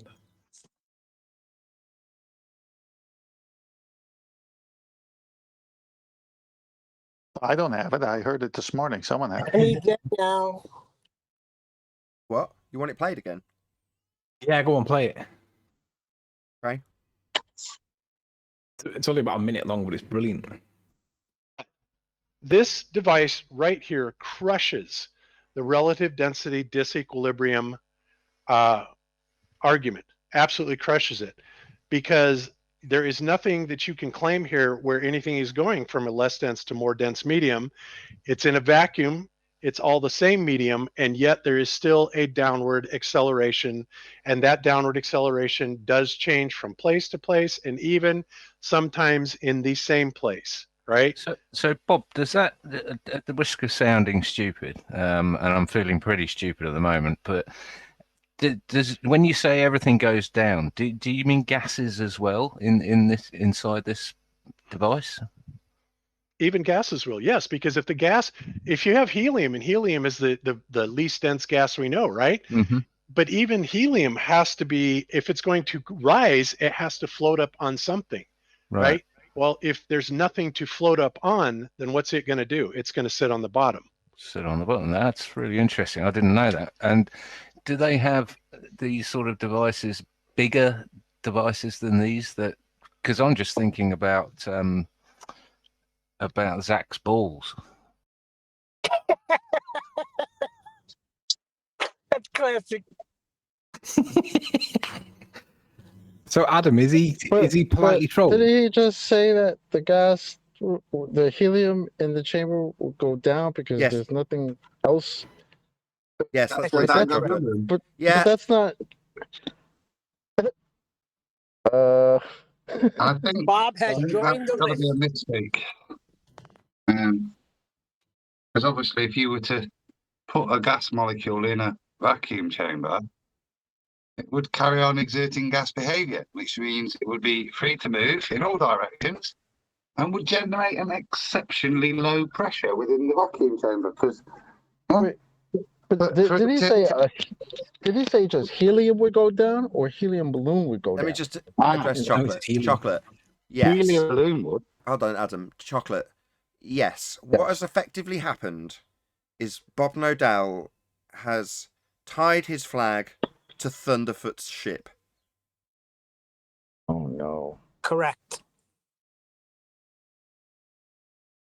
Oh no. But then, what he said just didn't make sense just now. Can I just point out that Meekin's given a politician's answer? Because the question that I asked was John being savvy, if one for a better word, with his question, or was it innocent? I won't be a politician. I can't give you a straight answer because I've not spoke to him in months, any of them. So I don't know. All I would say is probably not. I don't think he would be. If he was trying to undermine it, I think he'd probably do it behind doors. So I think it's just probably an innocent question that's tripped Bob up, if I'm being honest, by the sounds of it, or highlighted the problem or the assumptions that aren't there within using the gravimeter and the bits that were there to validate this claim, because there was obviously that contradiction. So I don't See my screen. Can I in ask the Nathan a Hangout? question? Can you see my screen in the Hangout? Yes or no? Can you see my screen? Yes. No. Can't see the Is it the one with the gas molecules? Yeah. Bob's assertion is that the helium will go down. That they'll sit on the bottom. Okay, guys, give me time. But apparently, because there's nothing else in the chamber that's dense enough to support it, because that's what it sounded like. It didn't sound like what happened in the chamber happened because of electrode, whatever the hell. It sounded like you needed some other substance in order to support it. So that kind of goes against his argument. Am I confused here? I don't know. Help me out. We're saying there's no high pressure to low pressure circumstance when you introduce helium into a vacuum chamber because there's no other medium in there for it to push upon to go up. Not realizing that the low pressure environment is the environment and the gas is just going to fill it in every single instance. It's not going to go to the bottom. But yes, for Chocolate's benefit, just for a second time, that's precisely the circumstance now. When you have a downward bias, regardless if you're Ken Wheeler, Thunderfoot, or Bob Nodell, you end up in a circumstance where you have to assert that gas goes down, go boom boom. And that's not gas behaviour. We can debunk this with a kettle. I think that was actually very intentional and welcome. I mean, Bob knew this was coming and welcomed it. As Bob, when I said earlier that Bob stated that gas does go down, go boom boom, that is his exact words last night. He stated this using those exact words. He said, for those who don't seem to get this, gas does go down, go boom boom, and need a little chuckle after. So he actually said that, Nathan.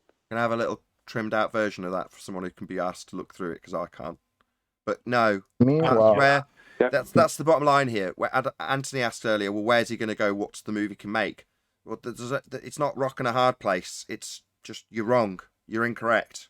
Now, I'm not going to berate you like I berated that guy, whatever his name was, Die Slow, because, you know, Bob hasn't come here and lied about this being his ideas and so on and so forth. So, no, but by the same token, you are just wrong, like Thunderfoot's wrong and like Ken Wheeler's wrong.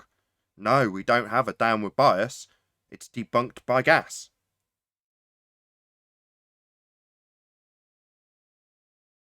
And salt, apparently. That's second grade stuff.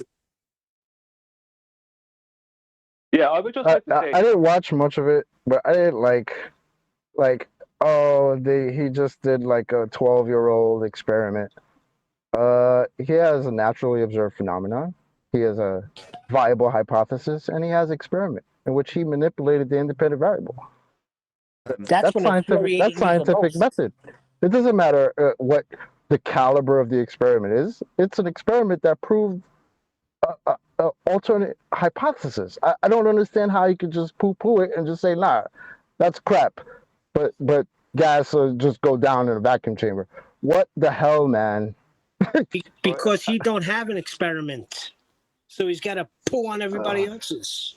Well, obviously Savage. He still uses that word freely. Obviously Savage pulled him up on this, but was anybody else pulling him up on this? Who else was there to pull him up on this?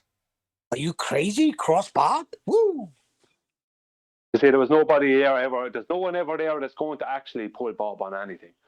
Other than Jaron, now and again, I've heard him pull Bob on. That's kind of what I was hinting at. Well, because I know for a fact. Sorry if you're listening to this, Jaron. No good deed goes unpunished. So Jaron promoted me. Thank you very much. He trimmed out a section with Wiggles where I'm discussing an MIT explanation for gas behavior in line with second law of thermodynamics. Anyway, Jaron took the section where the guy explains that you have a gas in a volume, and you have a volume that's no gas, that would be a vacuum, and when you remove the barrier, the gas expands in all directions to fill the availability of volume. That's what he explains. Now, Jaron's taken that clip, trimmed it out. Hold on one second, I've got a baby running around. The gas will fill the available volume. Exactly. Remember that. Fill the available volume. Well, this is something that I know Jaron knows. So if Jaron was there, I would hope he would say, well, no, that's not how gas behaves. But it's actually worse than that, and I'll tell you why. Because Bob actually, recently Anthony made a video where he was saying that Bob could put the density theory into is it a Gauss? What do they call them? The Gauss Vomit comet. No, the Gauss chamber. He was talking about where Anthony was talking about Faraday cage. Block out. Sorry. The blocking out electromagnetic waves. Faraday cage, sorry, blocking out electromagnetic waves. And Bob absolutely berated Anthony and called him an idiot and laughed at him. And there was a good amount of really like sticking the knife into Anthony, because Bob said that won't block static electric charge. It'll only block electromagnetic waves or whatever. He said he's used it before because he used to work with communications or something like that. But the problem is that Anthony was trying to prove or disprove Bob's claim. That's Bob's business to do that. Anthony, what he was doing in his video, he was trying to prove or disprove Bob's claim, because Bob is not doing that. If Bob was proving his own claim, there would be no need for Anthony to be making a video. Do you understand what I mean? Nathan, I've sent you the clip that you want Bob literally saying gas pressure go down, go boom boom. It's about a minute long, but it's timestamped, so if you just click play, it'll play. Was one of our experiments that we're coming up with. Yes, in fact, they have a million different kinds of these. Not only do they have the laser interferometer type, but they have them on springs. They have them for specific gravitational forces, and otherwise. Let me play this really quick. Let me get another one here. Hang on. I think that's past it, Nathan. Yeah. Let's play this really quick.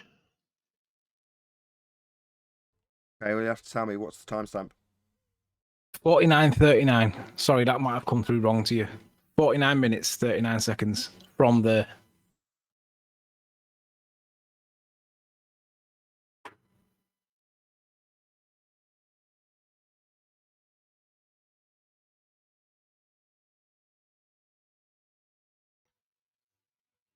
We do know that when a gas loses its electric potential, it slows down so much that it turns into a liquid, like the condensation that forms on a window when it's cold outside. The gases hit the cold window and transfer their potential energy to it. Yeah, I think you've got this wrong, Anthony. No, it's now. Play. Press play. It's coming. This is it. Trying to mediate the temperature. Okay, now guys, the reason that we included this in here is because there are other people out there that are claiming that gases are not affected by a downward acceleration. While it is true that gas molecules, when you equalize from one tank to another, and you initially get that rush of gas molecules from a stored container into a vacuum, they will continue to bounce around and bounce and bounce and bounce all over the place. Eventually, the laws of conservation of momentum, laws of conservation of energy will take place, and they will not continue bouncing on forever. Eventually, they will slow and they will succumb to these downward acceleration forces. In other words, guys, gas molecules do go down, go boom, boom. And if you know who I'm talking about there, I mean, and by the way, he's made this. If you're using this as a catchphrase, oh, gas molecules don't go down, go boom, boom. Please don't sound like a preschooler. That's you just denigrate all of us by doing that. Oh, Preschooler. really? Nah. After that numpty Bob dipshittery is a that just came out of projection your pie hole. artist. What the fuck? Where were you What is yesterday, good, John? bro? Where were you yesterday? 2 hours non-stop of this. A fallacy every minute. A reference to the unnamed group, us, every minute. I didn't watch for 2 it. hours straight. I didn't watch it. I just heard that. I just popped in here. What in the hell? What the hell was that? The conservation of just what? 1 minute of a 2 hour non-stop shit fest like that. The conservation of energy and the conservation of momentum? The conservation of energy. What, did the gases just appear out of nothing? Wait, John, did you What miss the hell are you talking about? Who was that? Bob Nodell. Is that person? Is somebody in here saying that shit? Who is that? That was Bob Nodell. Bob Nodell. What? Play it again, Nathan. Oh my God! You'd fail. You'd fail. Play it again, Listen to me. Sam. Whoever just said that, you would fail 5th grade general science. You're a numpty. What the hell? Please come on here and explain conservation of momentum and conservation of energy, and show how gas molecules rip off their bra and just die and don't move. They lose all their kinetic energy. What the hell? What? Did you get breakfast, John? That No. anchor hasn't dropped No, down they did far breakfast. Right, the bottom line here is, yes, Quantum Racer, we have the same assertion from Thunderfoot as from Bob Nodell. That is to say that gas does indeed go down, go boom boom. I don't know what to say to this. You have a fundamental misunderstanding of just basic gas laws. Just basic stuff. I'm talking about pre-elementary school. I'm embarrassed for you. Yeah, Get your ass on here and explain this shit. I want conservation of momentum. I want the conservation of energy with the little bullshit that he just said. Get your ass on here. Somebody go get him. Yeah, I agree. Okay. No, John, Go you get 'em, don't Arwen. understand. You don't have the understanding of a 3rd grader if you disagree with him for that. He just said so. You need to be institutionalized. You tracking with me? Any of us, John. It's worse than a baller. They are ballers. It's a Bob Earther. My word. This is why I think Bob's here to deliberately confuse people, because new people coming into the topic listening to that, it sounds plausible. But when you realize that it's wrong, what's Bob's intention? It's like, are you doing this on purpose? Come on. My prediction is Rachel's going to pull him up on it. You watch.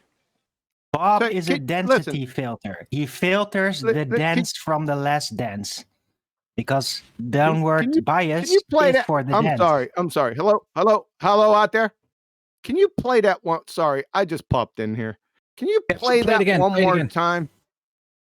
Okay, give me a minute. It was from And 40. Can you stop at key parts? You probably know what they are. 49, 42-ish, Nathan. Gas molecules from a stored container into a vacuum. They will continue to bounce around and bounce and bounce and bounce all over the place. Eventually, the laws of conservation of momentum, the laws of conservation of energy will take place, and they will not continue bouncing on forever. Eventually. Stop. What the hell? What? That is so. I can't. There's not even a response. The laws of conservation of momentum will do what to gas molecules? I'm not conserve the getting it. momentum, according to him. Wouldn't they conserve momentum? God, this is getting really frustrating. Right, clearly someone's talking. Just leave a pause. Think I'll leave 2 seconds and then start, please. Otherwise, it's just going to be convoluted nonsense. Yeah, it is convoluted nonsense. The whole thing is, I don't know. Does he have a physics glossary from 1956 and he's just poking at words and stuff like ballers do? What the hell does conservation of momentum or the conservation of energy? What the hell? So they don't apply to gases? If you would have said PETA guidelines, it violates PETA guidelines, it would have had just as much relevance. That's preposterous. What the hell are you talking about? Keep going. Hold on, guys in G+, go ahead. Like you said, they don't apply to gas, conservation of momentum, and conservation of energy. You'll have to play the other one for QE too, Nathan.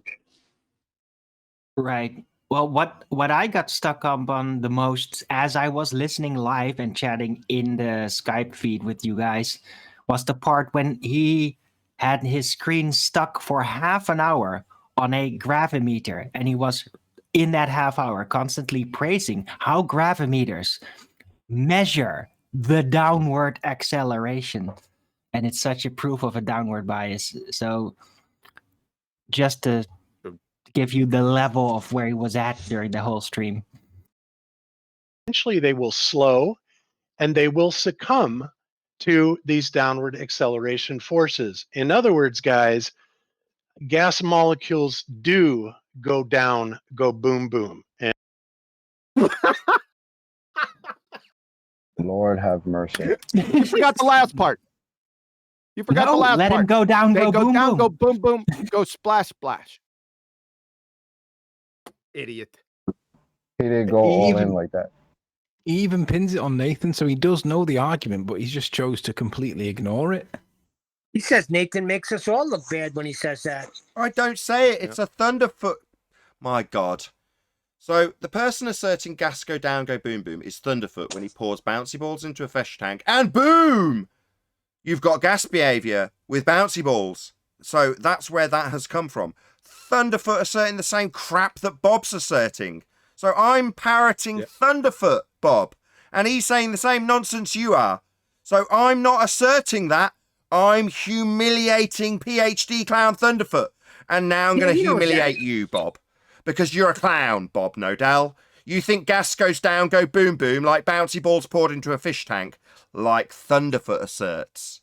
Well, Bob, I've got news for you, clown shoes. Gas doesn't behave like that. So, like I've got to tell Thunderfoot and I've got to tell Ken Wheeler, I've now got to tell Bob. My name's Nathan Oakley, and I can debunk Bob Nodell's clown show with a kettle.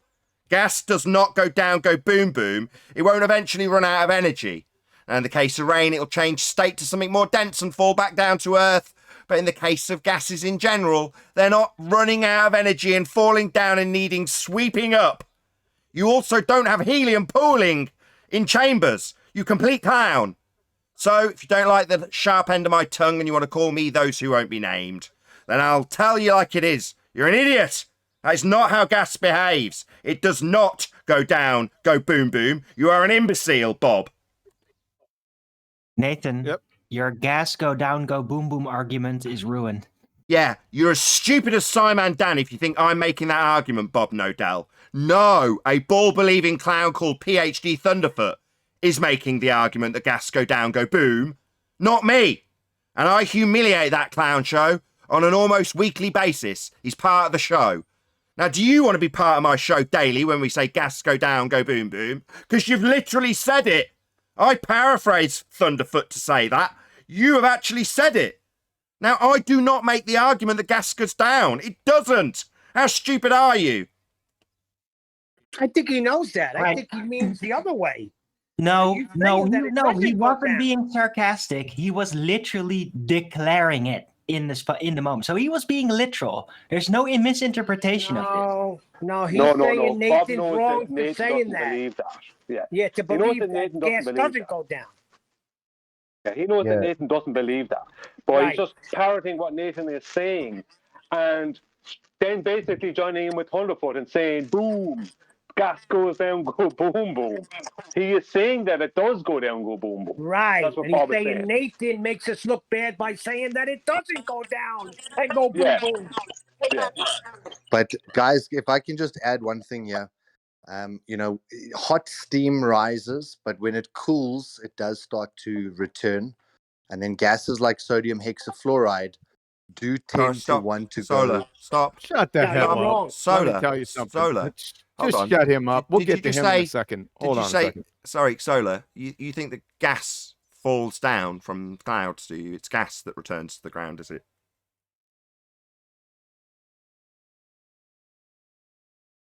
Okay, I see my error. No worries. So your error being the error being the use of the water cycle. What's going on with this feedback? Flat Earth Solar, you're on mute. Right? I told you about your mic issues before. It sounds like a busted chainsaw. Right? Fix your mic issues.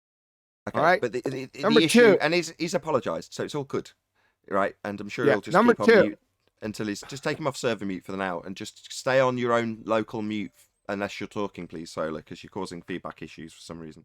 Anyway, your error, thank you for conceding it quickly, was to assert that gas goes down, go boom boom, because rain goes down, go boom boom. Yeah, rain ain't gas now, is it? But thank you for conceding so quickly so we can summarize it concisely. Yeah. So If now, all- hello. Can you hear me? Yeah, Breaker, breaker, breaker, breaker. Breaker, breaker, take me home, right? If anyone follows this, listen closely out here, pretender clown flat earthers.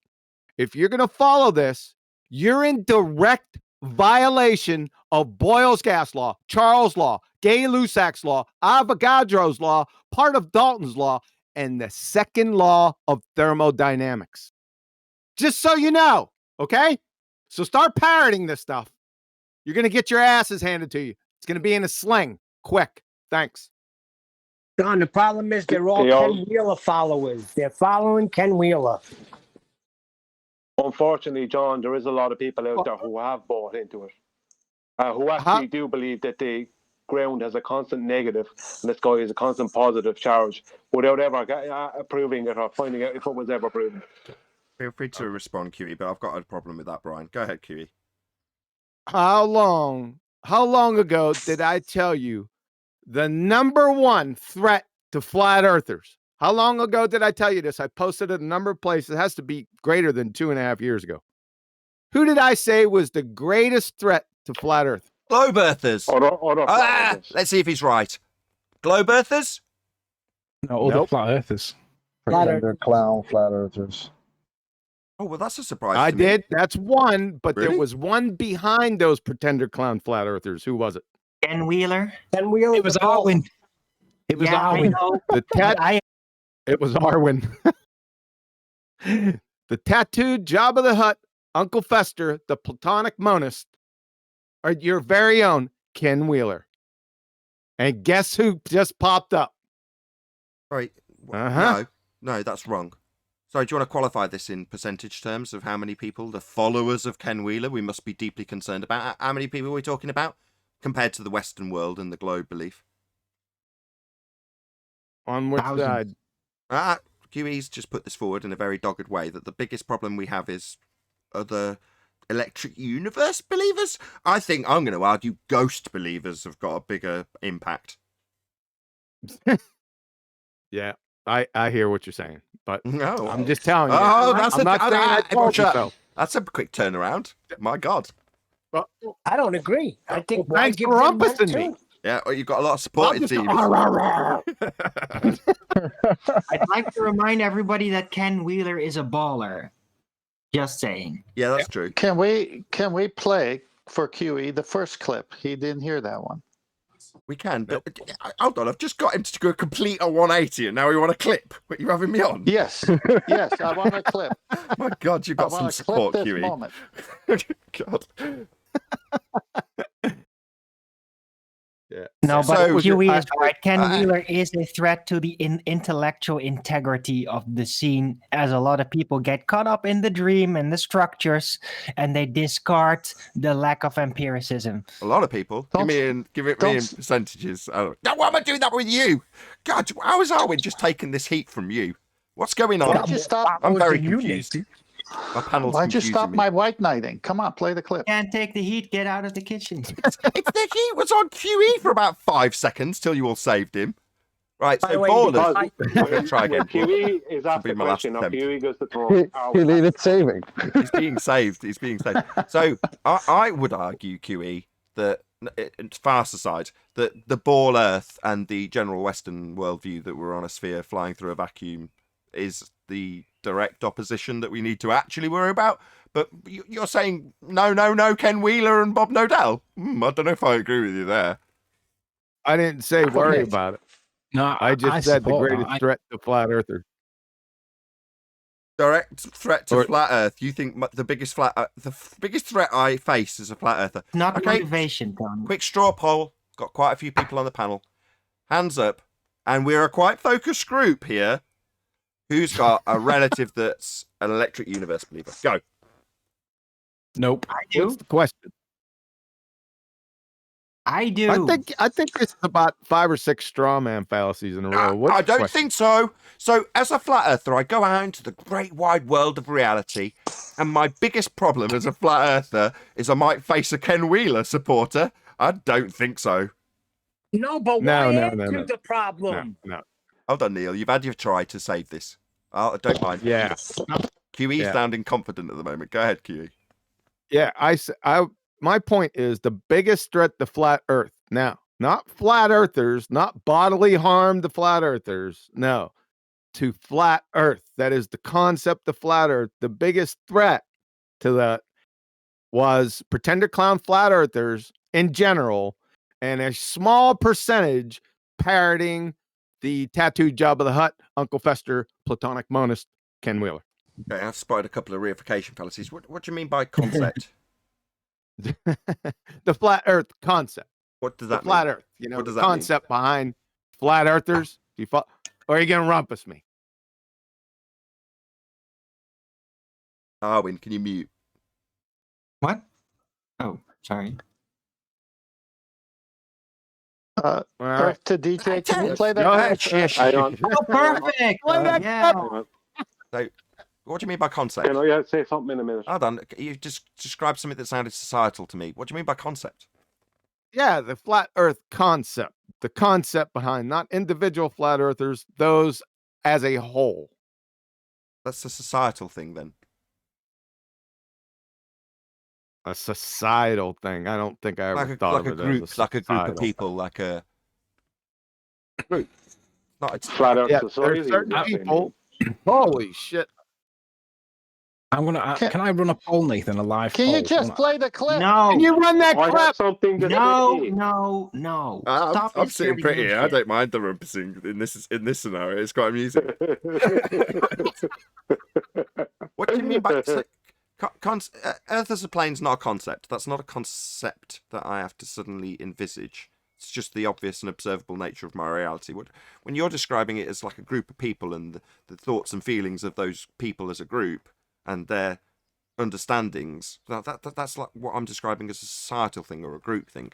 And okay, I see what you're saying. Yep. I'm not appealing to any feelings though. So what's your concern? What I'm trying to eke out here is why the people around me, I've got to be honest, I don't give a toss about this. I've said it so many times in the last 3-4 days. I'm running out of time of different ways of paraphrasing. I don't care. But you all do. So much so that only 5 minutes ago, you were more than happy to put your stamp on this is the biggest concern to flat earthers. If I'm paraphrasing incorrectly, feel free to correct me. But I don't agree. And I've given my reasons why. But I want you to now sell it to me. Why should I be concerned? Sell this concern to me, because I couldn't give a shit. You sold it to yourself. I will. Oh my God! They just won't. Are your names John? I didn't know he was out loud. I didn't know he was on the QE. Sorry. He set the panel. No, I didn't. All right, I misheard. Play the clip now. Why is that? Well, I could throw this any one of your direction. That's what's baiting me. You're trying to bait me to throw this exact question your way, and I'm not. I'm sticking with QE. I want you to sell this to me. The concern that you were so pumped up to put out to my audience, I don't mirror, and I want to know. I want you to sell it. Sell it to me. Yeah, I don't think it's a threat. It's not a threat to me as a flat earther. I find it hilarious because it's moronic. How would you say, teachings I can defeat those in my sleep. You don't even know half of the ones that he said that's not connected to flat earth, but we won't go down that road. His influence on the upper echelon of flat earthers and impressionable flat earthers, like just coming in, it's a threat in the sense that you can get different factions going off in different directions away from the actual truth of the matter, is what I'm trying to say. Let's be clear. Threat to the With flat development. earthers, we need to be united. I don't want to go so far as to say united, but when you see what we're trying to fight, more or less, and how we got in this position in the first place, is by what? By pseudoscience pretender clowns offering the effects that they see by offering their trumped up causes that created in their minds, right? It's a just so story. And then they slap science on it. This is just about the same thing, but with flat earthers taking the place of the Baltards. They're doing the same thing. If you take a step back and look at it and say, you follow? Are you guys following me? Yeah, I'm following you. Yes. Let me short it in 3 words. Pseudoscience, dead end, gatekeeper. When can I say something, Nathan? Go ahead. Well, John, let me just agree with John. All of that Try and retain John, some starting control off so with we can saying hear that what's it's being all- said, or will you just talk constantly? Yes, Brian, next. Go ahead. Thank you, Nathan. This is the problem. This is the danger that I think that has to be addressed. We have already defeated the ballers. It's just a case of keep relaying the arguments, keep pointing out all the flaws. That's all it is. And there's loads and loads of people. Flat Earth in general is growing every day, and even people who follow Bob Nodell and Ken Wheeler and what they're pushing, they're still fighting the ballers.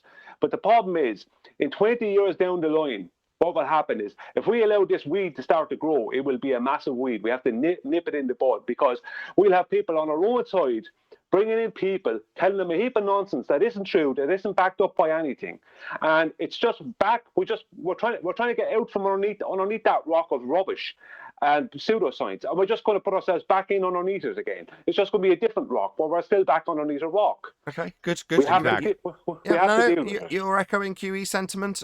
Sleeping Warrior, feel free to do the same. You're doing well. You're selling it well. I just want to say that all of that conversation with Bob all started off with Bob saying that this works within the confines of his flat Earth model. So he's got to get out of saying, well, it's all in my model. But he's also got the ability to say, well, it works in his model, but he's been then reifying. So like the bit that John missed was that this is all within Bob's own flat Earth model. Okay, thank you. How's that relevant to what? Any, was oh, just good. You can talked add about? more. Yeah, I'd like to actually respond Okay, to so you it's also. Thank so you. it's relevant. Yeah, it's thank relevant you. to the point that John was making, that we've got the problem of everybody making I their won't own models. respond to you, QE. We'll just have the panel indefinitely. Thank you, panel. I'll actually respond to you now, QE. Yeah, you seem to have got the panel all on the same side, and they're all singing the same hymn sheet that you've just written out there, QE. However, you just expanded on the same thing and made it more societal and more structural, and your concerns about the way that society will structure itself or restructure itself, and your attack of that potential that might come from this tiny minority that apparently we all need to be concerned about. So while you're all concerning yourselves with this structural hierarchy that may develop as a result of this one individual, and your expressed concerns start with you saying, well, me as an individual, I know it's all nonsense, but the group of people beneath you in this hierarchy might not get it, so you better whip them into shape. Is that what you're saying? I don't know about whipping them into shape. I'd have to think about it. But probably a better phrase for that. Not whip them into shape. I mean, just don't allow. Listen, I'm here to expose lies, specifically pseudoscientific lies, right? So if they're part of that, then they're in my radar range. How about that? All right, do you want to carry on what you were about to say? Yeah. You won't allow. Say again. You started saying something and then changed your tone. You went, I won't allow. Did I say I won't allow? Yeah, Did that you come did, out of yeah, my yeah. mouth? I object. Me too. The problem is, and I understand it, your problem, this issue, and it's being put on Bob unfairly, is one that I tried to explain this to Anthony and Chocolate earlier. Right, go and watch Thrice 8 Hermes' description of men and their models. People like to follow people, and they like to involve themselves in this structure you're describing, and your concerns about the reordering of that societal structure with the hierarchies, if I could say it, therein. Well, I don't care. That's what people do. You think when we figure out that we're not on a spinning ball, which the Western world as a majority do still think, that someone somewhere is not going to try and do what Bob's doing? Yeah. But for the time being, he's a tiny little fish in a tiny little pond that exists on an island surrounded by an enormous ocean of globe heads. So, to be honest, as much as you're all really concerned about this, and preemptively, I get it, you've sold it me well. I understand why your concerns of how a hierarchical structure could develop around this complete nonsense based on one man and his models. But the QE that I like and can get behind a lot more is the one that educates people in understanding this for themselves, because then they don't find themselves wandering into these structural, societal things that will develop anyway, is what I'm driving at. And that's for me, it's for a different group of people to assess, and turns into a political forum, which I don't see this as. There you go, that's my piece over. Feel free to have at it. I'm looking at it. I'd like to, let me just follow up before I get some breakfast. I'm trying to look at this from an outside perspective, like somebody new coming into the topic and taking a look at the flat Earth landscape and comparing it to their previous beliefs of globetardia. And I'm just saying it would be quite confusing to them. Look, if they can critically think, they're going to get through it, right? But that surface, how would you want to say, the surface texture would be some people might turn away from that and I don't want to say that to have everyone on the same sheet of music, something like that, but at least it's got to be somewhat coherent. Mm-hmm. You follow what I'm trying to say? Yeah. Anthony, you mentioned that sometimes some people have got a glaring disclaimer, they drop it in early. What were you saying about people having critical thought? Can you just expand on that bit? The bit you dropped in real early. People having critical thought? What do you mean? I'm asking QE. He dropped in early that, on the proviso that people have critical thought. And is that the case? In general, not so much. Not so much in general, though. So therefore, no matter what you do, no matter how much you fight this battle, or put it on Bob's doorstep, when I don't think that's necessary. As much as I've had my differences, I'm not doing that. You're not. I'm not putting that on you. You've come in now, and I'm not doing it either. I've just got involved and given Bob a taste of my tongue after hearing what I've heard. But by the same token, that minor blood boil has now descended into nothing again, and now couldn't give a toss again. It's just a minor insignificant detail in the big scheme of people believing in the globe, and the hierarchical structures that will develop, regardless of what we do or what we expose here in terms of that particular lie, won't change. Right. But that's for a debate on a political forum. I'm just repeating myself now. Sleeping Warrior, did you want to add something? I'd like to add something. Whoever. Yep. Sleeping Warrior was trying to get away let me with just first. let me say my bit first, because obviously when I said my last bit about Bob coming in and making all this conversation was based on Bob making his model, and Arwin said, so what? Well, the reason why so what needs to be answered is because John's point was that people coming in making their own models and reifying their own models into existence, like Jabba the Hutt or Bob in this instance, we've got to be careful about them doing that. So I was pointing out that Bob's doing that, he's creating his own model, and Arwin didn't spot the connection. Yes, Why I am I did. wor- why should likes. we I can barely be get worried 3 about words in. Stop. You're wrong. You can do whatever the hell he likes. Bob, do whatever you like.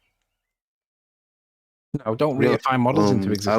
I was gonna say the same thing. Do whatever you like. Stop him, Tony. You can't stop him. Check out the little Hitlers on my Hello? panel. Check out the little Hitlers. Hello? Yeah, go ahead, Eli. Yeah, you can't go into someone's echo chamber. I mean, home, hijack their women and people, underlings or whatever, and tell them what to do. You can't do that. Like, I keep saying that. Like, exactly. What Nathan is saying, like, I get what you guys are saying. There's some dude that's out there that's preaching pseudoscience, right? But you're also saying we have to do something. We're already doing that. But we are already doing what we're supposed to be doing. By exposing pseudoscience. QE's been doing master scientific method courses on his channel for the last, I don't know how long. We are doing what we're supposed to be doing. I agree. Totally agree. That's the bit. That's why I said that's the QE I like to get behind. The non-politicized QE that's teaching people how to do this of their own volition. And for me, you could say, oh, he was one of those that didn't have critical thought because I didn't get it straight away when watching it on Kthek's channel 3 years ago. Took 10 attempts. Well, you bash something over the head long enough, it'll eventually go in. Well, that is a testament to understanding the arguments and recognizing how that affects my day-to-day life. Now, for the lazy man, it's much easier to just follow another guy with a model. Now, nothing I can do about that, I'm afraid. I have to say, and I hate to say this, Nathan, but you're being extremely naive. Because you refer to Bob Nodell and the Electric Universe people as the minority. They're not. We are the minority, and that's the problem. Okay. So what you're saying is... It's not a problem, though, because when you're in the right, nothing can stop you. No disrespect. The inability from people fair to enough. see Nice right. sentiment, Arwin. Let Brian carry on, though. I get your sentiment, Arwin, and I agree. But go ahead. I totally agree, Arwin, by the way. Go ahead, Brian. Nathan, probably one of the people I respect the most out of everyone I ever met. But on this issue, although you're very wise and you're sticking with the present moment, you're being naive if you think they're the minority, because they're not. We are.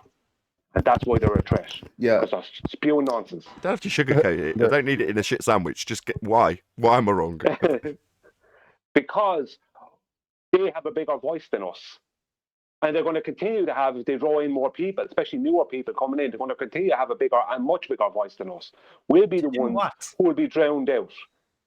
They'll get to the point where, am I speaking, and Arwin, can you leave me speak? It'll get to the point where they will be drowning us out. They'll be pressing the mute button on us because they won't want to hear it, and they'll be in a position, if we're not careful, to be able to do that.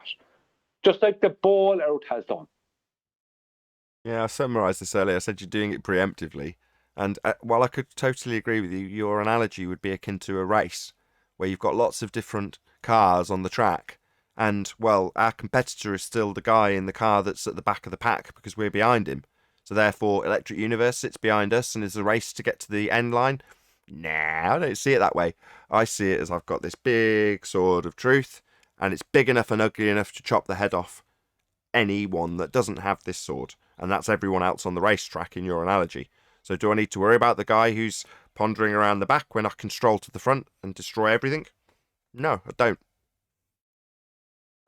And meanwhile, I could simply walk down to the Party City store, pick up a helium balloon, and walk around and have anybody who wants to, whether it's a glober or a flat earther, tell me how gas goes down, go boom boom, while I'm holding my helium balloon that's trying to go up. This is full volume. Thanks. Just mute this. Oh, speak. Mute this. No. Full volume, is it? I think you're all missing what Brian is saying. Hold on a second. No, we're Sorry, not. 10th man, to do this to you. I know you've been trying to get a word in for ages. Danny Tastic, did you want to add something?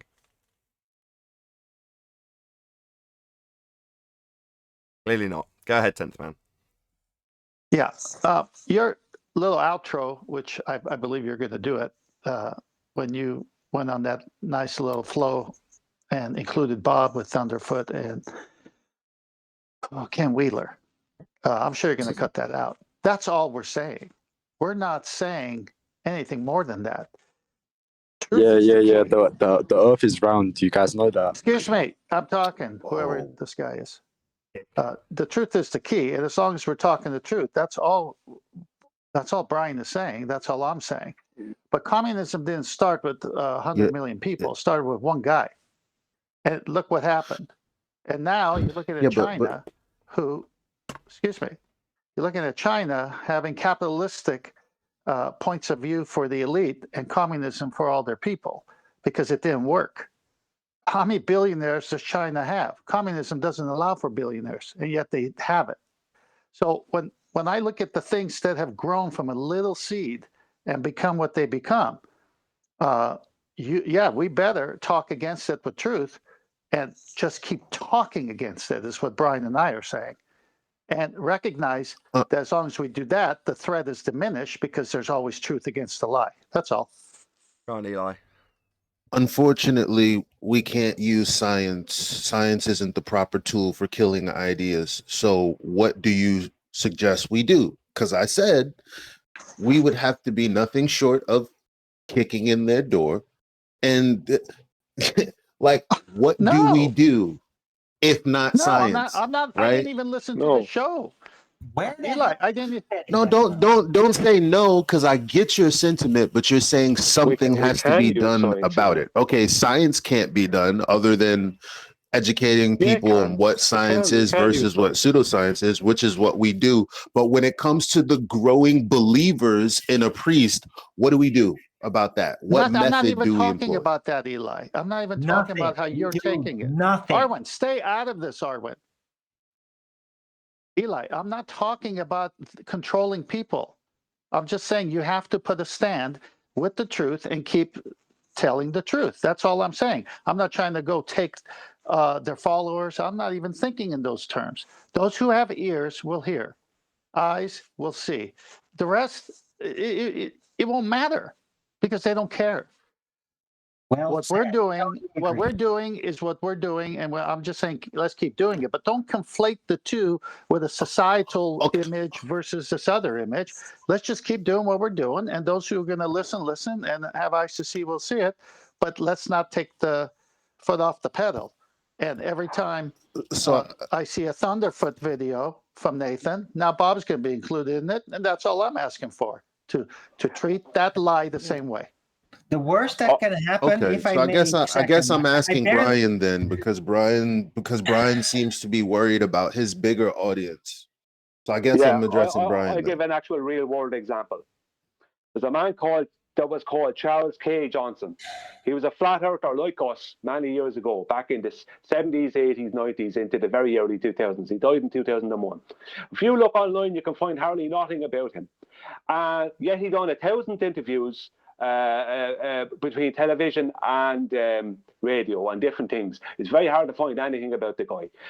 But when you press on Google, when you look for Flat Earth, the very first thing comes up is Flat Earth Society. He fought tooth and nail against them people. He knew they were a load of nonsense. He knew they were fake and false.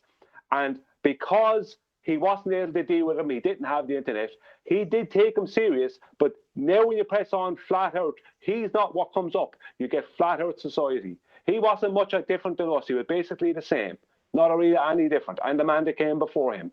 So what's happening is, if we're not careful, we'll be Charles K. Johnson.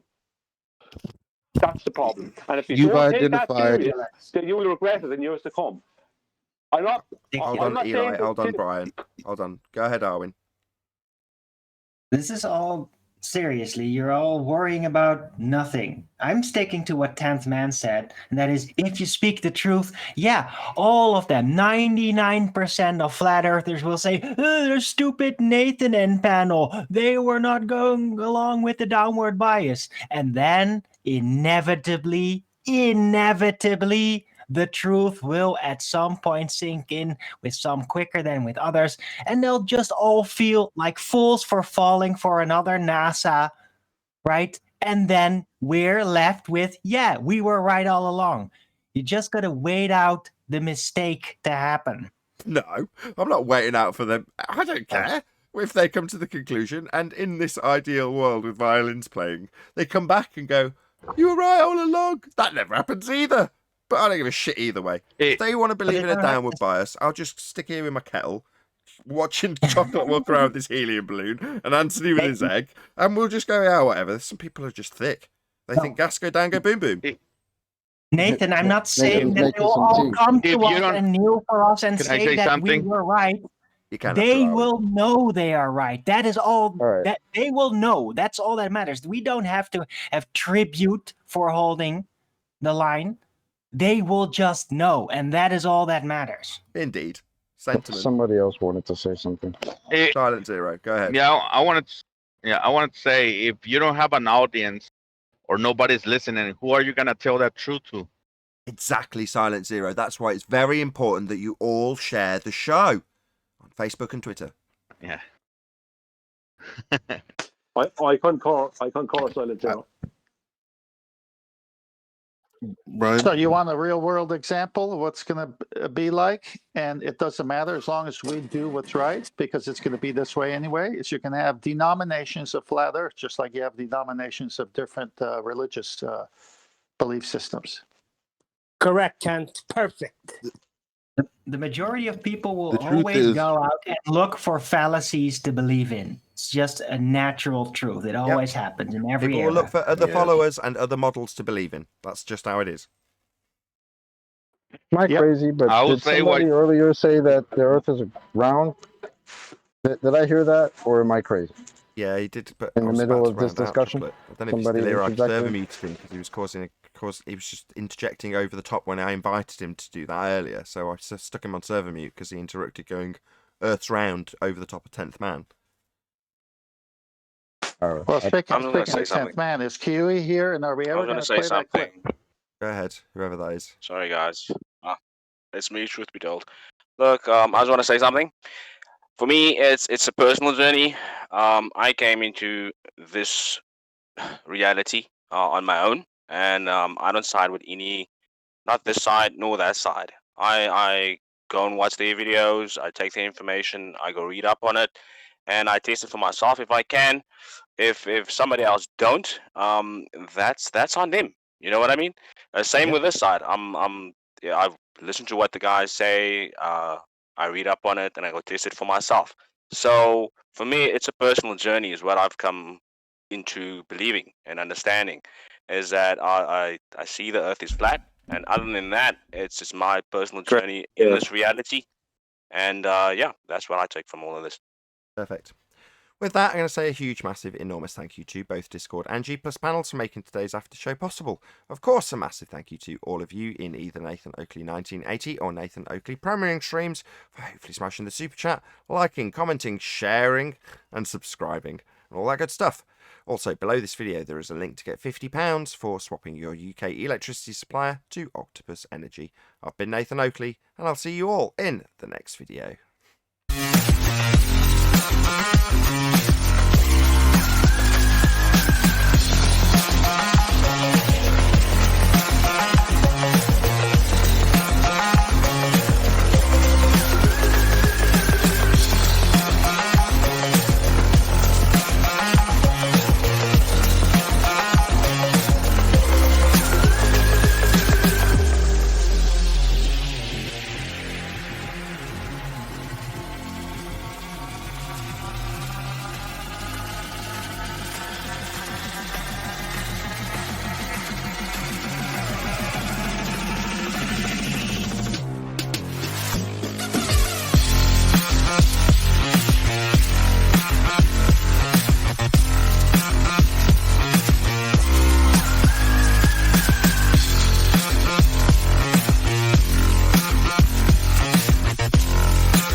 What a lovely day!